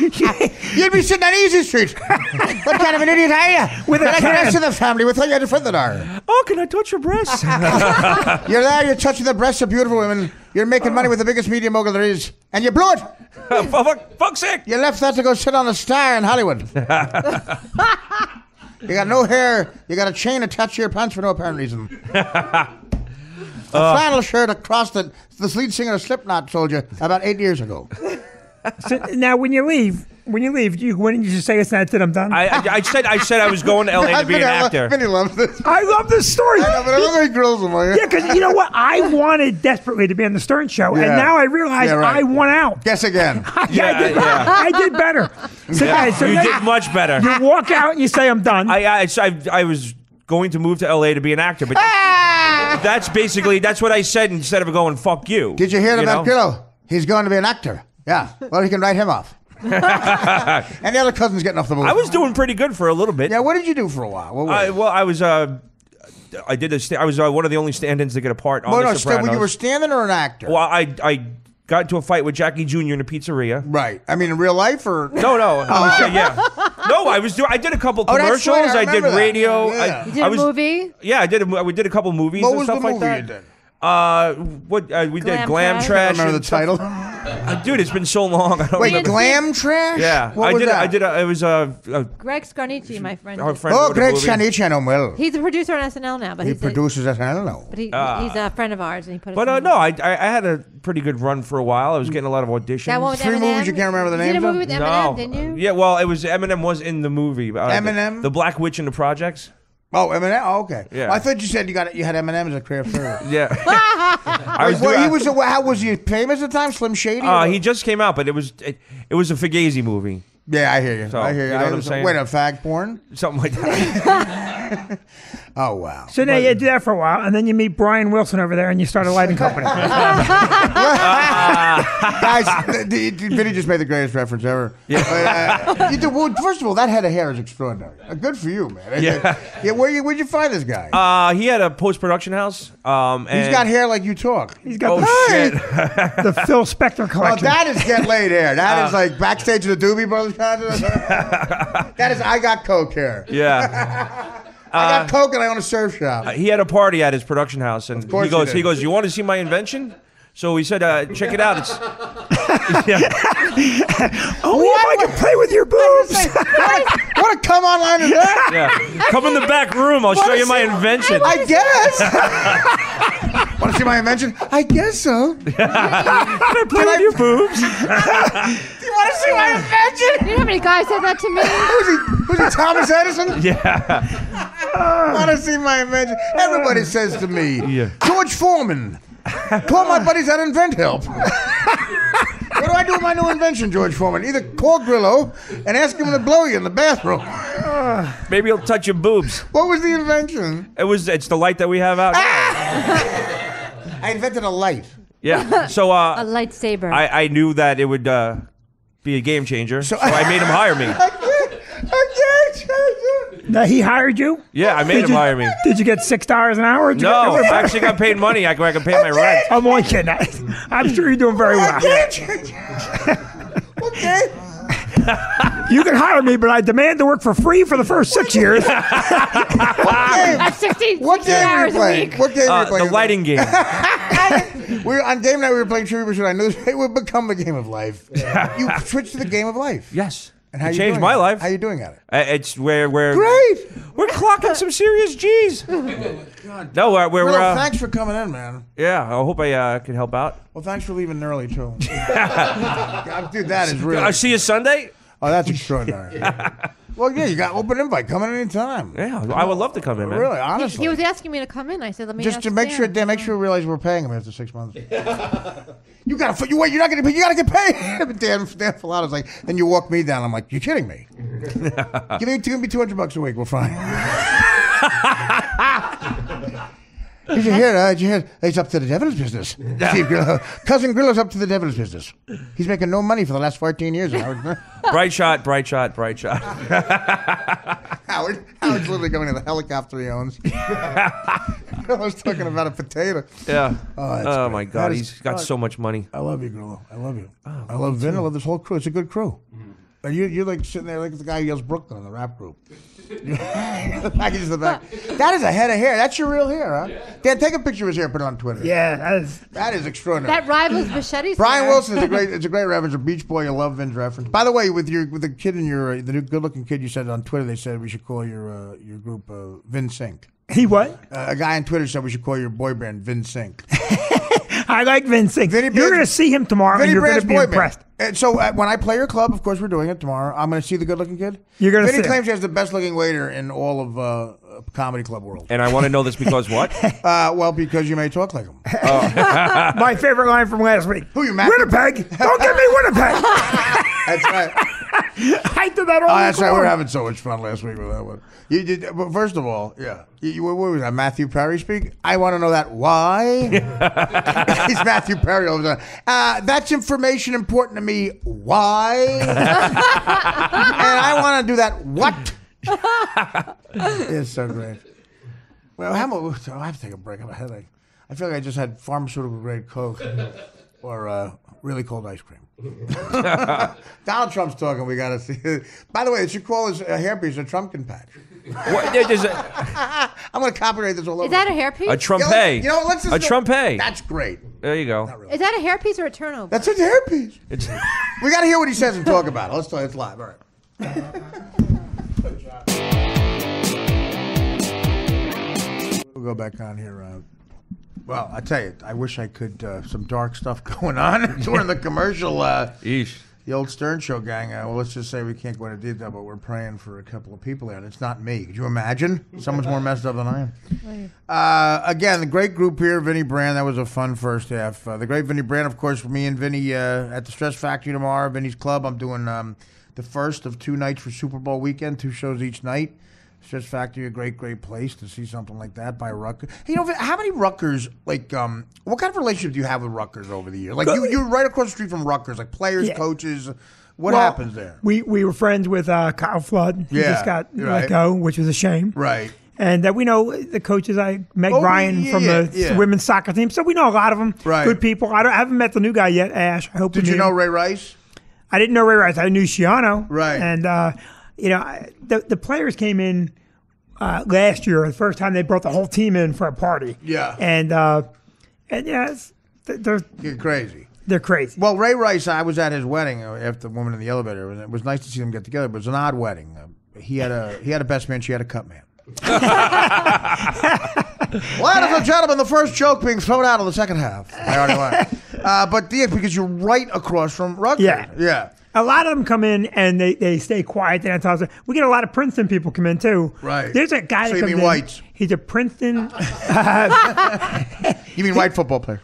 All right, tell you something. The Princeton physicist comes in. Yeah. You've never seen anybody drink like this guy. Well, I'm sure. I Crazy. would do that after those kind of numbers. I would do that. Oh, right? he's a fun guy. He's How is he fun? I mean, you mean like he? hang out with us till 3 a.m. and he gets Really? fried out of his mind. And, No kidding. He cracks jokes and he comes in without his wife. His wife is some big advertising executive No in New York. kidding, really? Yeah, he's a fun guy. Yeah. And but the Rutgers people come in and some of them stay quiet. Shiano used to come in. He had his eyes were like little dots and it just scare you looking at him. Cocaine. Kyle Flood, yeah. I'm kidding. Yeah, Kyle Flood was different. he just sold it. Kyle was a good guy. Yeah, not care. And they shouldn't have fired him. No, I agree. I think sometimes Rutgers pulls the trigger too quickly on firing coaches. I really do. I mean, and GMs, the athletic directors. What? Who's the guy we were very close with, the Italian guy, athletic director?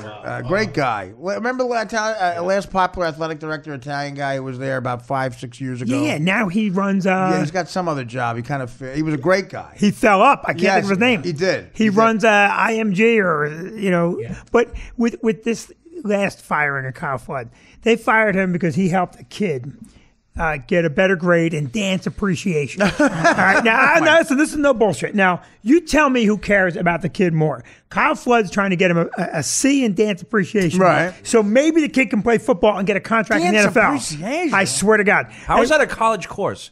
Well, listen, that's my point. I So took that course. Who gives a shit about the kid? I know, right? Rutgers is charging $1,100 of credit for dance appreciation. You never see a want ad that says dance appreciation never major see it. needed. You I never just want to see be a it. dance critic or Right. something. Yeah. So Kyle goes to That's bat for true. the kid, and the kid, gets him jammed up. And Kyle Flood, he's one of those good, like real good dudes. Yeah. And look, it's the NFL. Very hard. Yeah. Very hard. Very hard. As Rutgers put a lot of guys in though lately. Well, that's 10 years. A lot of guys in the NFL. A lot of guys. Yeah, that's hard to do. And it's tough nut to crack, man. You go see an NFL game up live, like I saw the Colts and I saw the Giants in Indianapolis play the Patriots, and I hadn't a few years ago now, but I hadn't been that up front, that up close for a football game. The hits, it's unbelievable. Dan, what are you doing? Tim Pernetti, that's right. Oh, yeah, Remember Tim Pernetti, yeah. And he's a good guy. Oh, he was such a good guy. Comes in, it's a great story. Eric LeGrand. Oh, Eric. Okay, now. Eric, I know because my father was paralyzed. I've done charity work for Eric. Yeah, I've done charity stuff because he got paralyzed, and my father was a quad, and I've done stuff with him. He's an awesome guy. Hey, let me tell you something. He comes in. What? You did it at his One of them was outside the club. One of them was, yeah. Now he comes in the club and he's doing Paralyzed player. Got paralyzed playing ball, yeah. So he's doing an appearance at a fundraiser for the Kevin Malice Foundation, Right. who was a trooper that got killed. That's right. And Kevin Malice is a guy who played in the NFL. So my mother-in-law, who is hyperactive, Yeah. and always very protective of the club, someone has pulled a special needs van into our little parking lot. Right. And she calls me up on the phone and she goes, "There's some guy. He's got his van in the and I told him he had to move. Oh, she didn't know the guy was He is on the front cover of Sports Illustrated when this is happening." And she's going, "He's in the van." I go, "Who is it?" "It's some black Oh, guy." no. That's how she said it. She goes, Well, look, it could have been a lot worse than black guy. I was waiting for something different. No. She goes, Waiting for that hammer to drop. It's some black guy. He said he played football. Yeah. I go, That "Holy narrows it shit, down." Donna, are you throwing Eric LeGrand out of the club? Are you really? The guy's on the front cover. Apparently his scam is a wheelchair. Well, I've seen them all. well, she said I watch BET. I know how you guys operate. the funny part is, she said to me, "There's handicap parking right in the deck, right next door." I guess you're paralyzed, MC Hammer. But Eric LeGrand is such a gentleman. He's like, Oh yeah. "I'm apologizing." He's going, No, she got a job to do, and he's such a nice guy. Hey Ironside, get the hell out of here.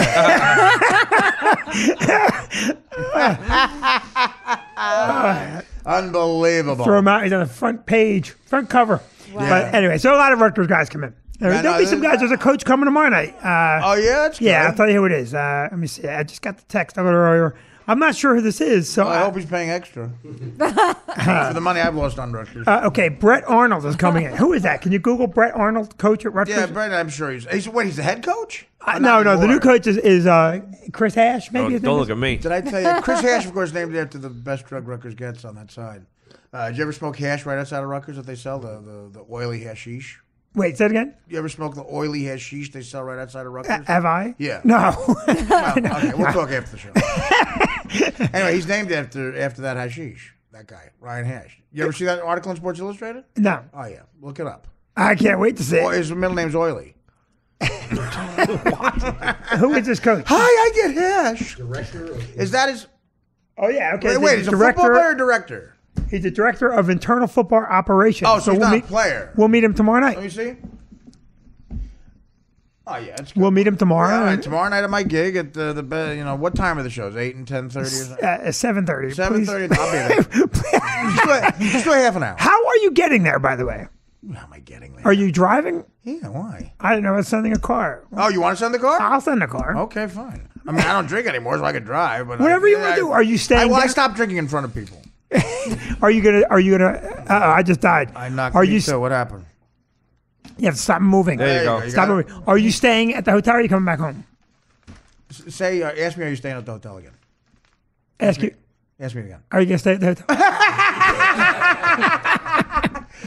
Yeah, no, I'm going to leave my $2 million condo to stay at the Brussels Hilton. No. Listen. Dan will tell you. I drive home from Pittsburgh. I don't like hotels. Right. Okay. No, I appreciate you getting the room. Get it for Danny, so I'm here alone. Are you coming down? We need a place for the equipment. We're gonna be doing some podcasting interviews. Is that okay? Is that cool? You could do a podcast tomorrow. No, we're not gonna do a full one. We're gonna interview some people. I would love it. Dan's gonna interview the salad. Yeah. Do you still Are you coming down early to set up? Yeah, Dan, well, he's got just a microphone.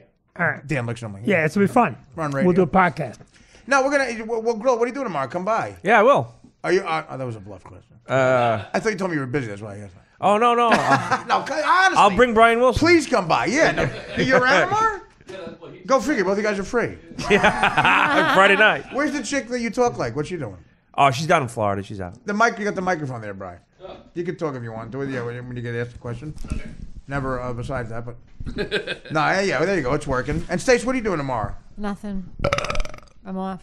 You want to come by? Come by. Maybe. Go with these guys. They'll give you a ride. If I could go, me, I'll see. Did Stacy play your club? She's doing the voice that you did before in the story. Does Stacy pay you go? What about this kid? Stacy just asked me for a date in April. How about playing your club? Yeah. What about this now? Would you be enough room with your chain for your pants in the back seat for? I don't know. It takes up a lot of space. I love girls. April 28th. Did you get that down with Mark? No, not yet. Are you going to do that? Yeah. April 28th. Yeah, You're yeah. down with She wants to come there. You're Yeah. down with Crestor?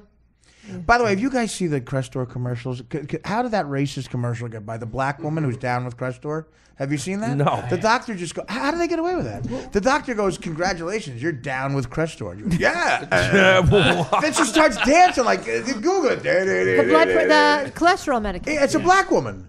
And she goes, the white doctor goes, congratulations, you're down with Crestor. And she goes, yeah, baby. I'm down with Crestor. She tells strangers, I'm down with it, like high-fiving awkward white people. Oh, my God. Like, congratulations, you're a stereotypical black woman. And by the way, Jeb Bush is now taking his mom out for the campaigns. They propped her up? Listen, he's got to stop doing it. I don't know who is advising him. It looks like Jeb Bush is bringing George Washington. Yeah. It looks like Jeb Bush and George Washington, the father of our country, are campaigning.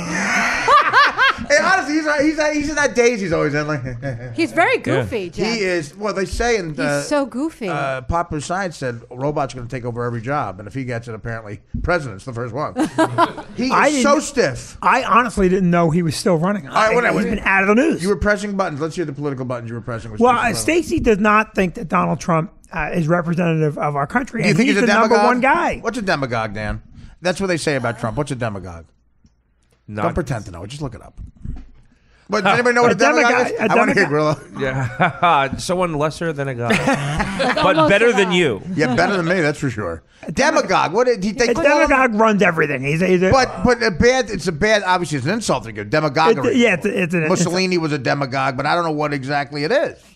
Well, on this podcast, you are a Democrat. I'm a Democrat. What is it? It's a political leader who seeks support by appealing to popular desires and prejudices. Well, that's called a politician. So the word is misused then all the time because I always thought it was an insult too. What would you say? It's a politician. They just Yeah, it's describe them politician. Everyone's a Democrat. That's what they all do. Popular, opinions. But he panders to like ignorance. Yeah, but what do you think? You see, okay, Like my- this is where we got into here it. because that's what they all do these days. No, They but in all a way they're that all playing, it's embarrassing. Okay, can I ask you a question? Do you Jeb think Bush Hillary is Clinton? she's embarrassing too. Yeah, and do you think that when she's saying college is going to be free, you don't think that's embarrassing? It's impossible. She's It's just 70 not I'm not saying I'm a Hillary. Fuck you! Fuck you! Suck my dick. Do you want a caucus? I'll caucus right now. Caucus your ass. I'll caucus like a Seacaucus. I don't agree with any of the politicians 100%. Okay, but my I'm point running is, for they're all president. bullshitters. I'm getting That's sick right. of them already. Except Trump, maybe. That's the No, irony. I think he's dangerous. I think he's could. I think what's dangerous about it? This is what I don't think he's particularly dangerous, but I think he'll incite people. Do you to think act it's just the dangerously. beginning, tip of the iceberg that Blumpkin's now Trump? Can you think that's just the beginning? Yes, and I think let me ask you a question. Let me ask you a serious question. How many times have you used the following expression? It's not all Muslims. That's what I think that you. Yeah, no. Well, that's the big particularly- issue. Do you think it would look? He's pressing some buttons I'm there. attracted to Muslims as a sexual fetish, but What? Well, It's a joke, Artie. It's a no, joke. well, first of all, I can believe that. That's fine. What does that have to do with anything? Okay, my point is, okay, What you about- say he's what about dangerous. Grillo? Why is he dangerous? because he incites people who are racist to be more like. How do you know that? Do you have proof of Yeah, that? people go, yeah, get the Muslims out of Where the do you country. see that? What he Yeah, I said. haven't seen that. When he said that we're not going to let Muslims in the country. No, That's pretty. but he's again. He knows that's not going to Syrian happen. Muslim. But I don't think, and I think that Thank you, that Grillo. was widely, like, people was, oh, don't say that. I think that they went the other way. I think, but I it's- think that the people that believed it really believed it. I think what incites Yeah, because people. they're stupid. You're right. Exactly. He's pandering to Yeah, stupidity. but that's I what don't they all do. If stupid people didn't vote, none of them would get in. Right. Yeah, Yeah, it's I true. agree.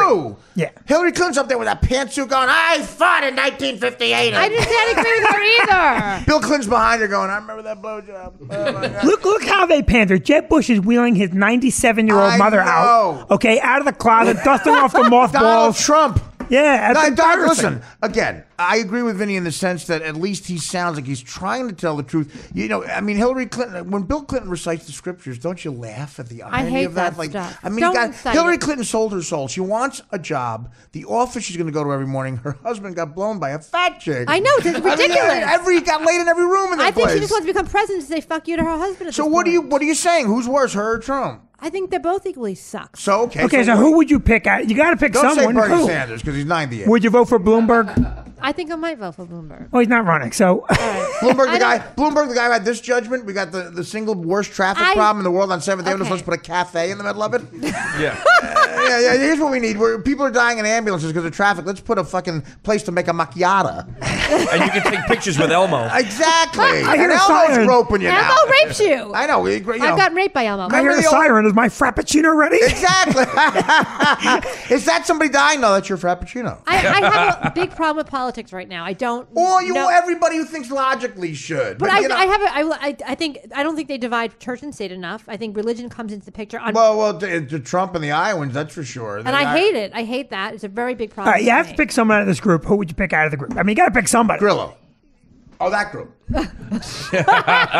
Who do you take? Dan Pilato. Would you for take president. any Republican ever? No. Okay, so Not first of of all, all time? Because they're going to take away my productive rights. You Oh, know, I can't have a oh, baby. you're Trump productive wouldn't. right Trump, there. Trump wouldn't. That Trump woman's said no bullshit. to that. Trump said women should be able to have an abortion. You'll always get an abortion like you'd always get heroin. It's all bullshit. All right, They look I get the other it. way. You can always Yeah. get it. And by the way, I got 5 daughters. I have this abortion issue on my mind every now and again. Right. It's a So, tough you know, issue. It is. I mean, when you think about that, It's not like just it's health. It's the whole thing with Planned Parenthood. It's not just about abortion. It's about taking But care of your women vagina. should stop voting with just their uterus. You got it. There's more I at don't vote stake. with my uterus. I Wait, vote with my brain. You said you had 5 daughters? I have 5 daughters. Stay away, girl. Stay away. None of them live in a walk-up Yeah. Steve. Can I do an impression of them? Hi, I'm Steve. I Would think you call people's fathers like that? Go, hi, I'm your boy. I'm her boy. I'm your new son-in-law. Give me an address. I want a GPS and cave in your head with a fungo bat. Now, well, I agree with Vinny. who in would the you sense- vote for? Well, I'm a convicted felon. I can't. Well, that's an excuse. But no, I would. I'm not registered as anything because I think if you're registered as something and you always vote one way, you're No, I'm stupid. saying, but in everything this- has to be looked into. In this group right now, In this group, I would probably. I gotta tell you, man, Bernie. Marco Rubio. Really? I gotta tell you, I would. I think he's the most presidential. I You really like do. Marco Rubio? I don't Plus go the back Cuban and thing. You forth. got some. Well, okay, you're back and forth. You got He's some the friends. staunchest anti-abortionist in the group. He is. He's very pro-life. But I don't like again, him. it doesn't matter. You're Right. going to get the abortion anyway. I'm Like not you getting get- an abortion like because you I get can't drugs get pregnant anyway. anymore 'cause I'm You're going to having fucking get an flashes. abortion. I said I wanted to keep the baby already. Did I ever tell you that girl? Did I ever tell that girl about Lonnie at Scores when he would bullshit the strippers and pretend like the movie I was in was the best movie ever? Like he'd talk you up, and they never knew what movie I was in. So 5 like Puerto Rican strippers were around me and we're just talking. And Lonnie comes up and goes, "Girls, you're talking to the guy who starred in my favorite movie of all time, Dirty Work." And the girl goes, "Really? Yours is Dirty Work? Mine's Lethal Weapon too. You know why?" And Lonnie grabs her arm and goes, "Tonight it's Dirty Work."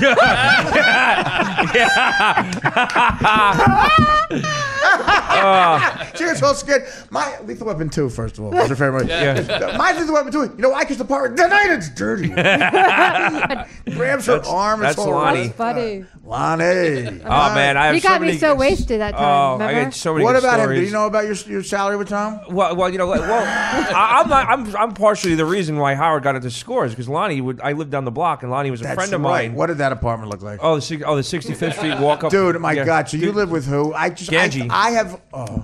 I have lost sleep thinking about what that place smelled like. Oh, wait, you don't understand. What was the address? Wait, What was the address? Like 421 East 65th Street. Oh, God, that's disgusting. The one I so when vomited in, right? Yeah. So John lived there before me and Ganji. Stuttering John, who, by Wait, the way, pissed. He would piss on his computer because he didn't want to go to the bathroom. So you don't understand. Like he left the place in utter shambles. He course. nailed dirty underwear to the shit stained underwear to the wall. Yeah. And Ganji's where Ganji slept was piles of toenails and, That's and all. fingernails. Can you believe that? John would tell me. John was half Puerto Rican, half Danish. I'd look at his apartment and go, "Did you get any of the Danish? Any of the Danish?" Because it's all over the floor. His fucking. It was disgusting. His car. It's after he was married, we drive up to Boston. It smelled like. I almost threw up, dude. It smelled like a shit took a shit on a shit. Yeah. Wait, the best is he used to sneeze and he would just roll down the window and he'd go, "Chih," and it was all over his rearview mirror. You couldn't see out of his rearview mirror. Insanely Puerto Rican. Disgusting. His feet, if you were on the same hotel floor as him, when he took his feet off, his socks off. He had bad At feet? the other, with closed doors, you'd smell it. Yeah. Is that the apartment you had with the shower and the Yeah, kitchen? in the bed, we had the shower in the kitchen. That's when I of course. vomited. That's fun shitting next to your Cheerios. Yeah, no, you could, It was weird. you could take a shower and do your dishes at the Wasn't same that time. Jackie's apartment first? It was actually Jackie's, and before that, it was he wrote. There's the Easy- germ trail. Yeah, Harriet Tubman, the Underground Germ Railroad. God. Harriet Tubman. But we would come back from a gig in Maine. It was Portland, Maine. down the block from That's all right, you Dangerfields. can talk, that's fine. So all the comics from Dangerfields would go back there and like do blow all night. Yeah. There was a table in there that just had so many chop marks on there. Well, you were right next to a comic. Have you never got on stage? You were on your. You know, I've tried it. Robert Schimmel showering in the kitchen. I don't know, man. I just didn't have a good experience doing he did- stand up. he did- I have no problem getting up in front of a bunch of people. But they did. Yeah. Clearly, you're comfortable with this. We're not. Yeah. Please get down. Come off the stage. Thank you. No, again, coming back from a gig in Portland, Maine with John, 5:00 in the morning. Driving? No, we were walking. That's how we drove. We stopped by. That's a long ride. We stopped by, a convenience store. He's getting gas, and I'm starving. So I get a burrito, a microwave burrito. Okay, the bathroom in the little convenience store. The bathroom's right next to with the toilet is right next to the microwave, and so a flimsy door this thick of balsa woods in between you and somebody shitting. Yeah. John goes in and shits. I take just as the thing's coming out of the microwave. Okay, I put it on. I'm looking for condiments. I put the thing down. So within a half a foot from where my burrito's sitting, you hear this. John's in the shit. Like Sonny getting shot in The Godfather. Yeah. Okay, just an avalanche. Okay, and then you hear the toilet flush. Clearly, no time. If you timed it, no time to flush. To wash his hands. Yeah. Okay, door opens, milliseconds. I don't think you had time to wipe. You hear the. Comes out, sees my burrito, and goes, "Can I have a bite?" Before I could say no, he picks up the burrito and eats it, puts it down with his hands. That were okay. The guy who grew up in Pakistan thought it was gross. The guy me and the guy who would rather be shitting at the Caliphate home office is looking at it. Me and him, we actually had a moment, me and the guy. We're like, That's the most grotesque thing. And he had to clean up the bathroom. Oh, I paid him for it. I go, dude, I'm not. He got a mop, but he didn't even tell you. Burrito over to the guy. I paid for him to eat it. I was starving. I didn't eat it. yeah. Why would you? I said, John, I can't even. I'll have a burrito hold of shit. And then he goes, can I get the rest of the burrito, John? Oh, you. Just shit. Had a burrito, and there were remnants all over the. But the thing about him 5 is o'clock in the morning. After selling out the Hookie Loud Comedy Connection. He doesn't realize that at all. That's why. So why don't you talk to him about got no it? day. We were talking about it constantly. That's I told him on gross. stage, on the air. We would say it on the air the next day. One ear out the other. You eat too. Like the argument wasn't whether I ate. Is your argument I'm a human being? That's the argument. What the fuck are you talking about? He has no hygiene. No hygiene. None. Did that bother you? No, you're right, Grillo. No sense, no self-awareness, and not an ounce of the Danish. Not an ounce of the Danish. All Puerto Rican. Unbelievable how he lived. Unreal. Dude. Me and Ganji took 2 days to clean that apartment. Yeah. And the funny thing, there was cockroaches everywhere. Okay, wait, fingernails? He wouldn't clean up the fingernails. No, there was fingernails. Ganji was vacuuming the fingernails out of the rug for like months. First of all, living with Dan, I have orange towels, and Dan's one of these guys who shits and then wipes his ass with the towels. Why do you have orange My mother, I gave my mother a budget, and she bought whatever. She was having a good time. So, so he shits and wipes his ass with the orange towels. My towels look like the Bengals helmet. What? My towels, they look like Cincinnati Bengals helmet. My towel. I can understand the comfort of wiping with Vinny's a towel, all I got but there? why would you do it when you had a roommate? I'm making a joke to get to the helmet joke. Vinny gives it up. You're sitting there rinse like it a out. fucking bump in the lung. This is why you can't come in. Yeah. No more. Vinny gets the joke. You're sitting there like, what do you mean it's oh, shut up. He didn't wipe it. He had more decency than that. You're not supposed to wipe your tissue with a towel. He's trying to figure out where the towel is. You're supposed to- I can see the comfort. I can see the comfort. She's out, so I go, hey, Look at the look on Brian do you Wilson's mind if I face. play He's still with going your over the boobs? John Burrito. The John Burrito story is like, he looks like someone, he's got a look on his face. He's watching his cat get raped. John was that. He was extraordinary with the hygiene. Lack of hygiene. Yeah. How do you get chicks? he did. Hey, He had the personality. John is the reason we fought the Revolutionary War. Really? Because I'll tell you, he That's did John. OJ got acquitted? So John, doesn't have any radio skills, but he was on the biggest radio show of all time. Not really a musician. He was in bands that toured the country. He's not a comedian. He toured every major club in the country. He has a speech impediment. He got the most coveted voiceover job in the history of television. Wow. Yeah. And he has the hygiene of a hyena that got shit out by a rhino, raised by wolves, and he and is also Puerto Rican. And he got cute chicks. Actually, John's wife looks like you. Oh yeah, I know. Yeah, she yeah, did, She's very pretty, very pretty. I knew her a little bit. Yeah, very pretty. Very nice girl. And, yeah. and really very sweet, but she, John slowly took her soul. You could watch her soul turning gray, then black. Yeah. And then her boyfriend turned black. Oh. I'm kidding. Oh, I don't know that. Read Variety. Read Stepping Out by Chauncey. He's not with them anymore. He's I with know, it's a Metropolitan shame. Live. It's a shame. Chauncey. The magazine business loved me. I know Chauncey, I'll never forget. He calls up, and this is when that girl Debbie Tay died, and he goes, Oh, that was sad. Who's goes, Debbie Tay? She The was love of his she's the life. one who won the pay-per-view special, and she was beautiful. That was the love of his life. She- you know? he Wait, calls me up first of all, you were into Debbie Tay. What happened with you and Debbie Tay? Did she blow you off?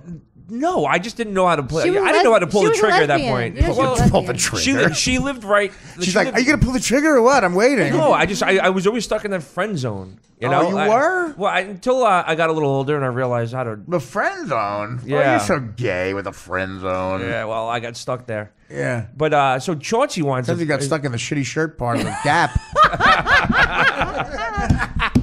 Sorry, I forgot my Villanova basketball T-shirt. Hey, look, I only people bring me shirts at gigs. Sorry. It's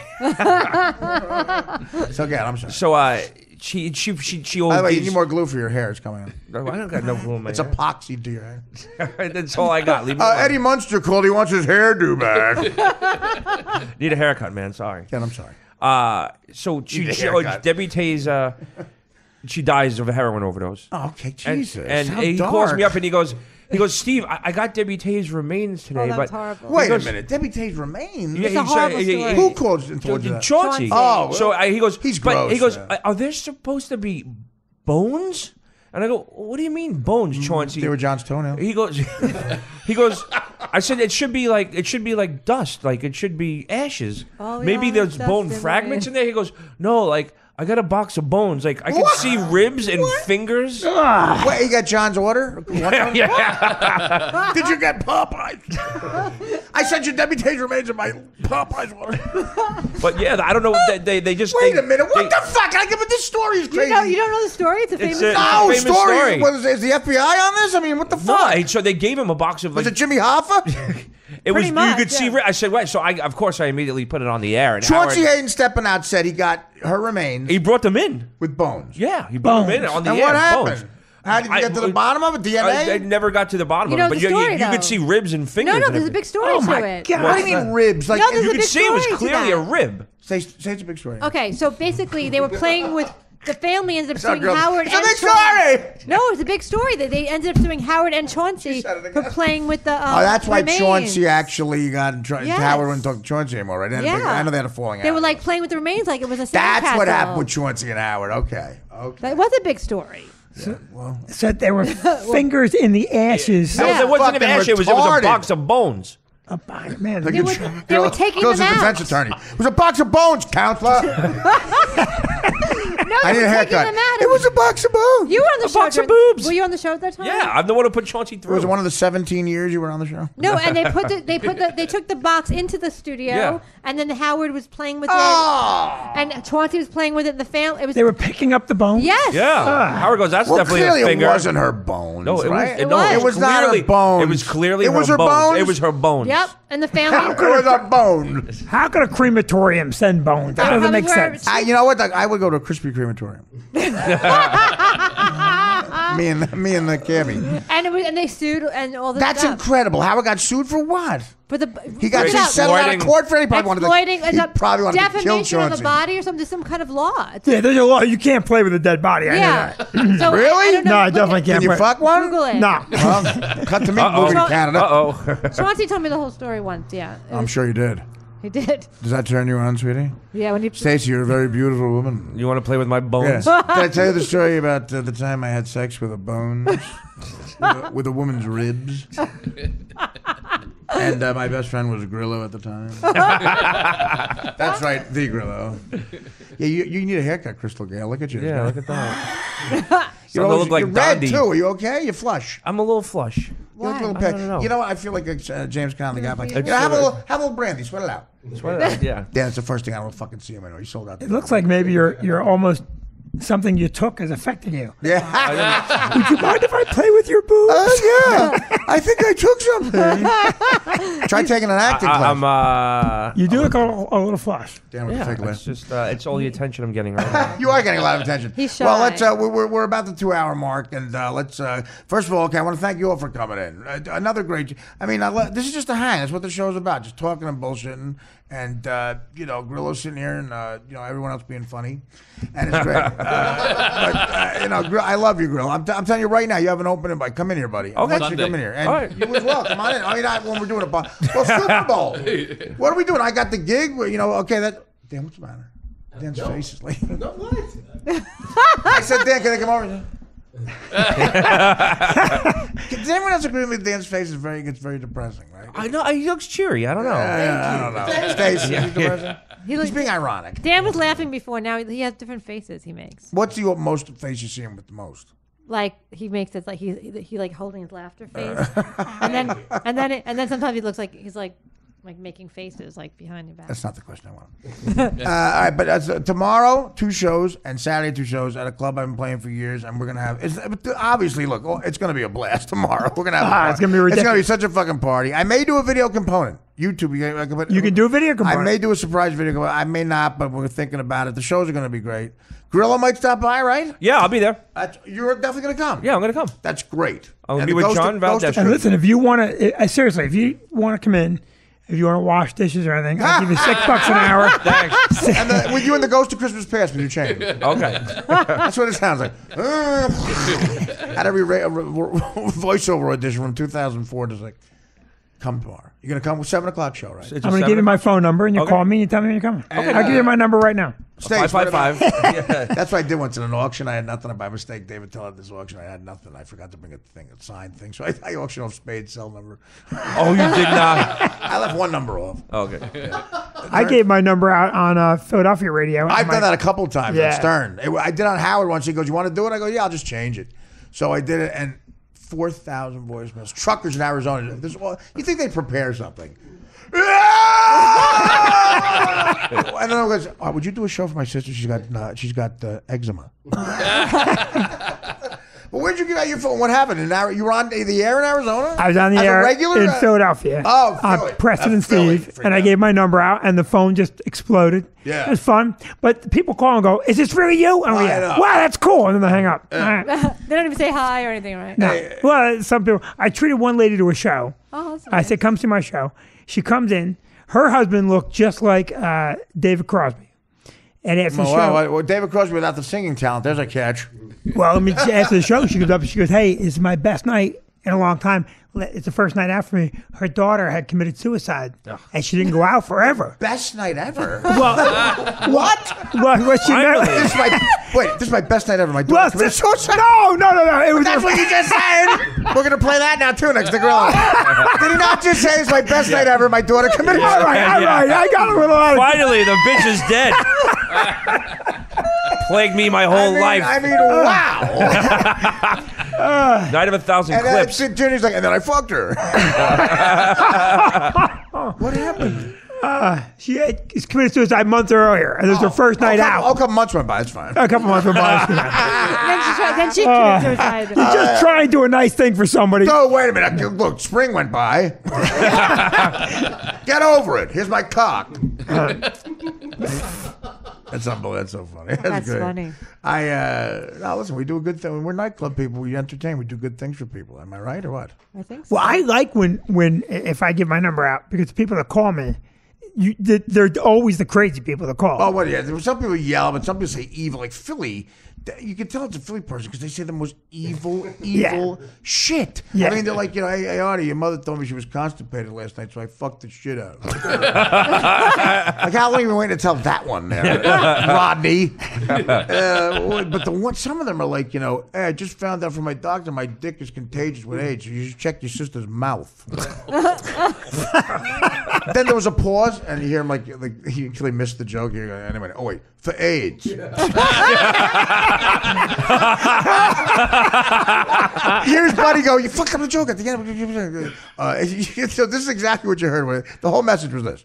Hey, Artie, I just found out from my doctor my dick can transmit AIDS, so you better check your sister's mouth. For AIDS.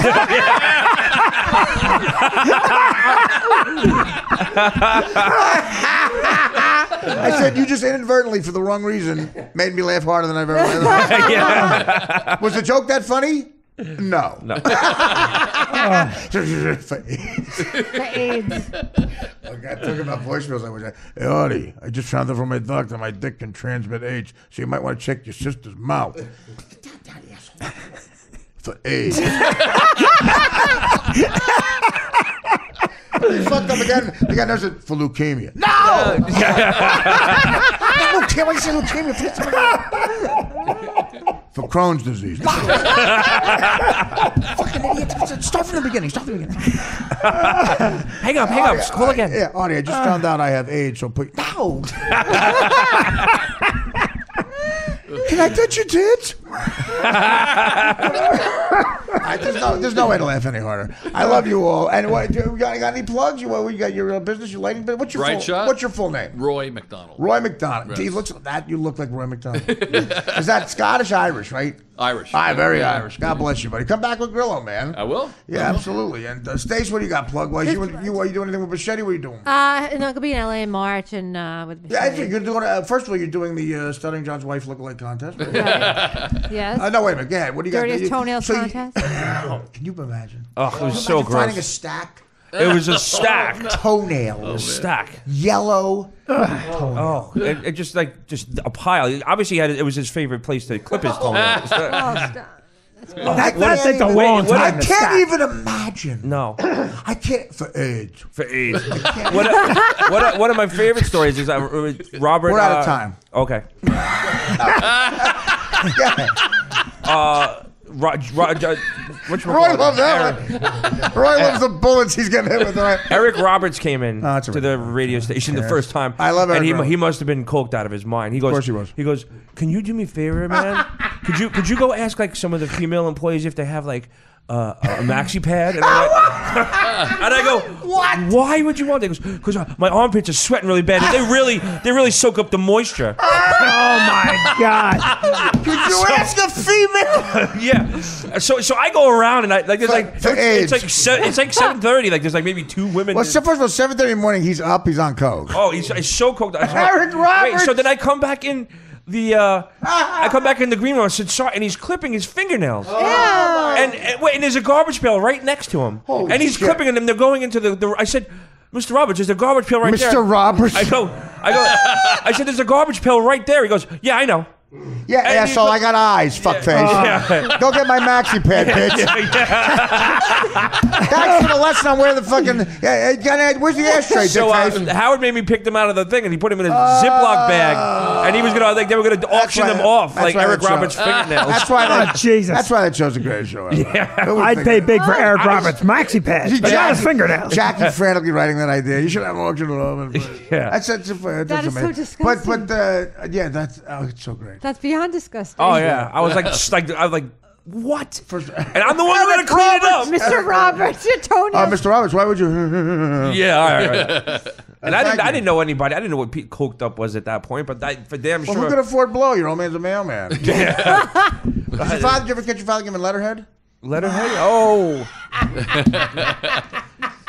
For AIDS. For AIDS. Yeah, where is that guy? I got to find that guy. What a funny motherfucker. And I got his friend I got to find because he's funny. Idiot, embarrass me. All right. Thanks, guys. Stacey, what's your website? StaceyPressman.com. Twitter is what? Stacey Pressman. And Bichetti? What about Mike Bichetti. What want to plug Bichetti? Oh, Mike. We're doing a bunch of shows just going in LA. forward. You're gonna go by LA just the 2 years, like you always do. And what Right. happens there with Mike? Do you see him? Are you worried about him? Does he disappear? What happens? The dynamic is crazy. You got to tape the whole thing. Well, Mike sends videos to Snuggles every once. Snuggles is her cat, and Yeah. Mike talks. Do we have it? Can you get that easier now? Here's my. Okay, we'll end with this. I promise. Here's Mike Bichetti. Because Mike, of course, is completely in love with Stacey. Of course. We all are, but Mike takes it to another. Yes. Okay, so if Danny could find it, this is Mike talking to her cat. Okay, and was the cat sick? No, he was just better, but he was fine at the point. Right, okay, so Mike he Bichetti- says he has a present for Snuggles for his birthday. Trying to get. Well, we know. We'll hear it. But No, he is hasn't it given brownie it to points he's trying to get? You think with you when he talks to the cat like this? Yeah. It's unbelievable. Wait, Roy. Well, Mike you're and gonna I are love this, very Roy. close friends. Roy, you're gonna lose hair laughing at this. Mike and I are very close. You know how. But you close know we are. Mike loves you, right? Yeah, I love well, Mike. we all. But listen, by Roy, have you ever considered putting your sunglasses on the back of your head, turn around? That's Cousin It. do it. Cousin It. Did you do Cousin It from the Munsters? Oh, shit. That's right. That's a perfect Cousin It. He has Thank great you. hair, Roy. The one impression he does, Cousin It. Kevin is not from the Munsters, right? Cousin It. Cousin, it's Adam's family. Adam's family. Adam's family. Yeah. Orny Adams family. The Orny Adams. And no, Dan? Hi, Snuggles. I will shit out heroin for you. Hi, buddy. I will shit out heroin for you. And I will These are shoot different people. ones. We into. I also got Mike to agree to. We got hidden camera. We were going up to Montreal Comedy Festival, and I got Mike on tape. He didn't know we were being taped to agree to swallow heroin balloon and shit it out for me. Oh no way! Yeah, Oh, we he's had such a that good thing. guy. He calls Grillo all the time. Oh, too. yeah, he He's called, I doing. just want to see how you doing. So How you what, do doing? you have anything without that, Dan? Or either one separately we'll end with, because both are funny. The one he doesn't know what to do. He goes, Artie, I don't want you to get in trouble. We'll be fine. I'll have a seizure if I don't have it. He goes. So finally he goes, I will shit out heroin for you. That's too Imagine funny. him shitting the kale he has to eat. Oh man! Banana muffin. I go, Mike, I see you eating mozzarella. It's going to take forever. Lay off on the cheese, Mr. Epoxy. You asked him what kind of I roughage. damn forget it. It's 2015. We can't find it. Are you really giving up? You're giving up, right? No, I can find it. He said. How long? Because I was. Well, you guys got to go. How long? Give me like a minute and a half. Time it. Time to go. Grill, you want to? We'll take a minute and a half. You want to say the Pledge of Allegiance? Yeah. Vin, you got anything else you want to plug? What's coming up at the club? Yeah, All right, so here's what's coming up. So first of all, there's you, which I love, right? Then there's the hot waiter. Then Brett Ernst. Brett Ernst is a great Brett. comic. I know Brett, He's a yeah. great comic. And then I'm doing my week, February 18th through 20th. cool. No, wait, this is great. You're going to do stand-up. I'm going to do 1 hour. It's called An Hour to Kill. I named my show. Okay. Also with a want video. me to name my show? Yeah, you should name your show. What is it? Artie needs air conditioning money. No, you're yelling at me for not naming my show? No, you should. What would you name my show? What would you name me? I'll tell you after I watch the first set tomorrow. Name my career. Big career. After the first set tomorrow, I'll name your show. Okay, well, all right, now there's pressure. Margaret Cho, John Leguizamo. Margaret Cho. Now, one of the funny people. Kevin Smith, the director's coming in. Oh, I love Like Kevin. you're never getting one of those movies. Calm down with the No, I know. I know Kevin. You do know Kevin? Yeah, I know Kevin. How? Well, because A, he's a fan of the show, and B, Fan of what show? The Stern Show. I know Smith. he is. But I went out to his offices. I hung Dan out. still looking I actually did 2016. I did an MTV promo for him when he was doing I thought this something would be a with. shorter answer. Dan, any luck? I have all the ones. 2016. Dan can't find a clip on a I have all the ones. Of what? With the edits in it. Like I just try it. It'll be, unbelievable. Unreal. Dan's trying. It's Look at hard. this. This is how much money this costs. We can't play an piece of audio back. It's like a 4-year-old in You'll find it Linden, New faster on Jersey. YouTube. Yeah, you're right. Just play it like this. Hi, Snuggles. Hi, baby. Niggas are stupid and violent. Hope you're doing a lot better, buddy. Mommy said you're a good boy. Niggas are stupid and violent. I'll That's explain right, this. Mommy said niggas are stupid and violent. You're a good boy. When you went to the bathroom. Goody. You're a good boy, Snuggles. I love you. Hope you're doing better. Went to the bathroom. Mommy said you're a good boy. You know what that means, Snuggles? Niggas are stupid and violent. Next time I see you, not a scratchy post. That's right, you were good. Niggas are stupid and violent. Oh my God! I'll explain what that is. I want that to be my ringtone. Heroin for you. Hi, buddy. Forget it. Okay. When that kid shot up, first of all, this is depressing. There's so many shootings. Like any one of these shootings would have been a big story for like a year with Columbine. Now there's so many of them. That kid who shot up the racist kid in where is it? Atlanta. South Carolina. No, Carolina. I thought it was Texas. South Carolina. Georgia. All of It them. was Texas. The kid who shot up. The church. No, the church. Oh, okay, Carolina. Okay, and he had a racist manifesto afterwards. He wrote this awful, like his version of Mein Kampf, terrible racist shit in it. It came out. It was in the news. It was on the front page of the paper. So I said to Buschetti, I goofed on him so we'd have him on tape. I said, Mike, this kid put out a video challenging liberal comedians to say this. They go, he says, we don't have the guts to say it. And I think a lot of people came out, like Chris Rock said, if white comics recite this, we show that it means nothing. And I did it already this morning, and I think you should do it too. So Mike said, "I'll do it. I don't care. You have the guts." So we got him to read. Based on that, we got him to read that. They said one of the lines was "niggas stupid about." So we intercut it with him talking to her cat. Like, in other words, him telling the cat that advice. Yeah, the racist manifesto. Okay, so play it one more time based on that. Do we have an hour to? Well, listen. Can you do this quickly? Hi, Snuggles. I'll shit out heroin for you. Hi, buddy. I'll shit out heroin for you. And I'll shoot people up. I mean, Hi, Snuggles. Hi, baby. Niggas are stupid and violent. Hope you're doing a lot better, buddy. Tell the cat. Mommy said you're a good boy. Niggas are stupid and violent. That's right, Mommy said niggas are stupid and violent. Oh my You're God. a good boy. And you went to the bathroom. Goody. You're a good boy, Snuggles. I love you. Hope you're doing better. Went to the bathroom. Mommy said you're a good boy. You know what that means, Snuggles? Niggas are stupid and violent. Next time I see you, not a scratchy post. That's right, you were good. Niggas are stupid and violent. Oh my God! A scratchy He post. buys Snuggles presents every time he comes to visit. I got Mike's right. He's in bad shape. All right. Well, great podcast. Thank you so much. Join us tomorrow at the Stress Factory. I'm going to be there early. We're going to do some podcasting.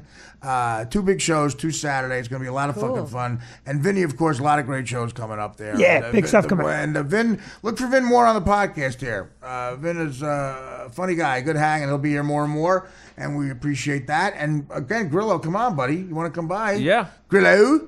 And of course, you come by too. right. Roy, and of course, Stacy's always here. And, The company, our company's Bright Shot. That's the name of our we'll company. cut that out. Our company. No, plug whatever you want. Bright Shot, and Bright Shot. I'm Steve Gorilla on Twitter. How do you spell your last Gorilla? It's Grill but I did Gorilla. How for many Twitter. followers do you have? I don't know. You know. No, I sure That's don't. a way I of don't going. know. Here. I don't He's really not do a into big it. Is it Twitter 3 thing. figures? I don't know. Is it? I think he has a few thousand. How do you not know your I'm followers? not a big. Find out No, you right have a few now. thousand. I'm Vinny _brand, by the way. I forgot to say that. What do you? How many do you have? I'm just under 5,000, find or it? this could put me over the top. Oh, that's not bad, really. He has more. What? Yeah. 2,340. He doesn't Oh, wow, work. I didn't know Steve that. doesn't even work it. He Yeah, had, I know you're not working. when it you either. joined, when you went on, you No, were I like- don't. I'm not a big Twitter guy, but apparently I got a big bunch of announcements. Let's because end on this. I said I was gonna be on your show. Well, listen, we're going to talk. The show's great. He'll be in tomorrow. We're going to leave you with this, of course. Stress Factory. Join me tomorrow, and I love you.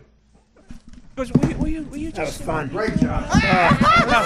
She's out, so I go, hey,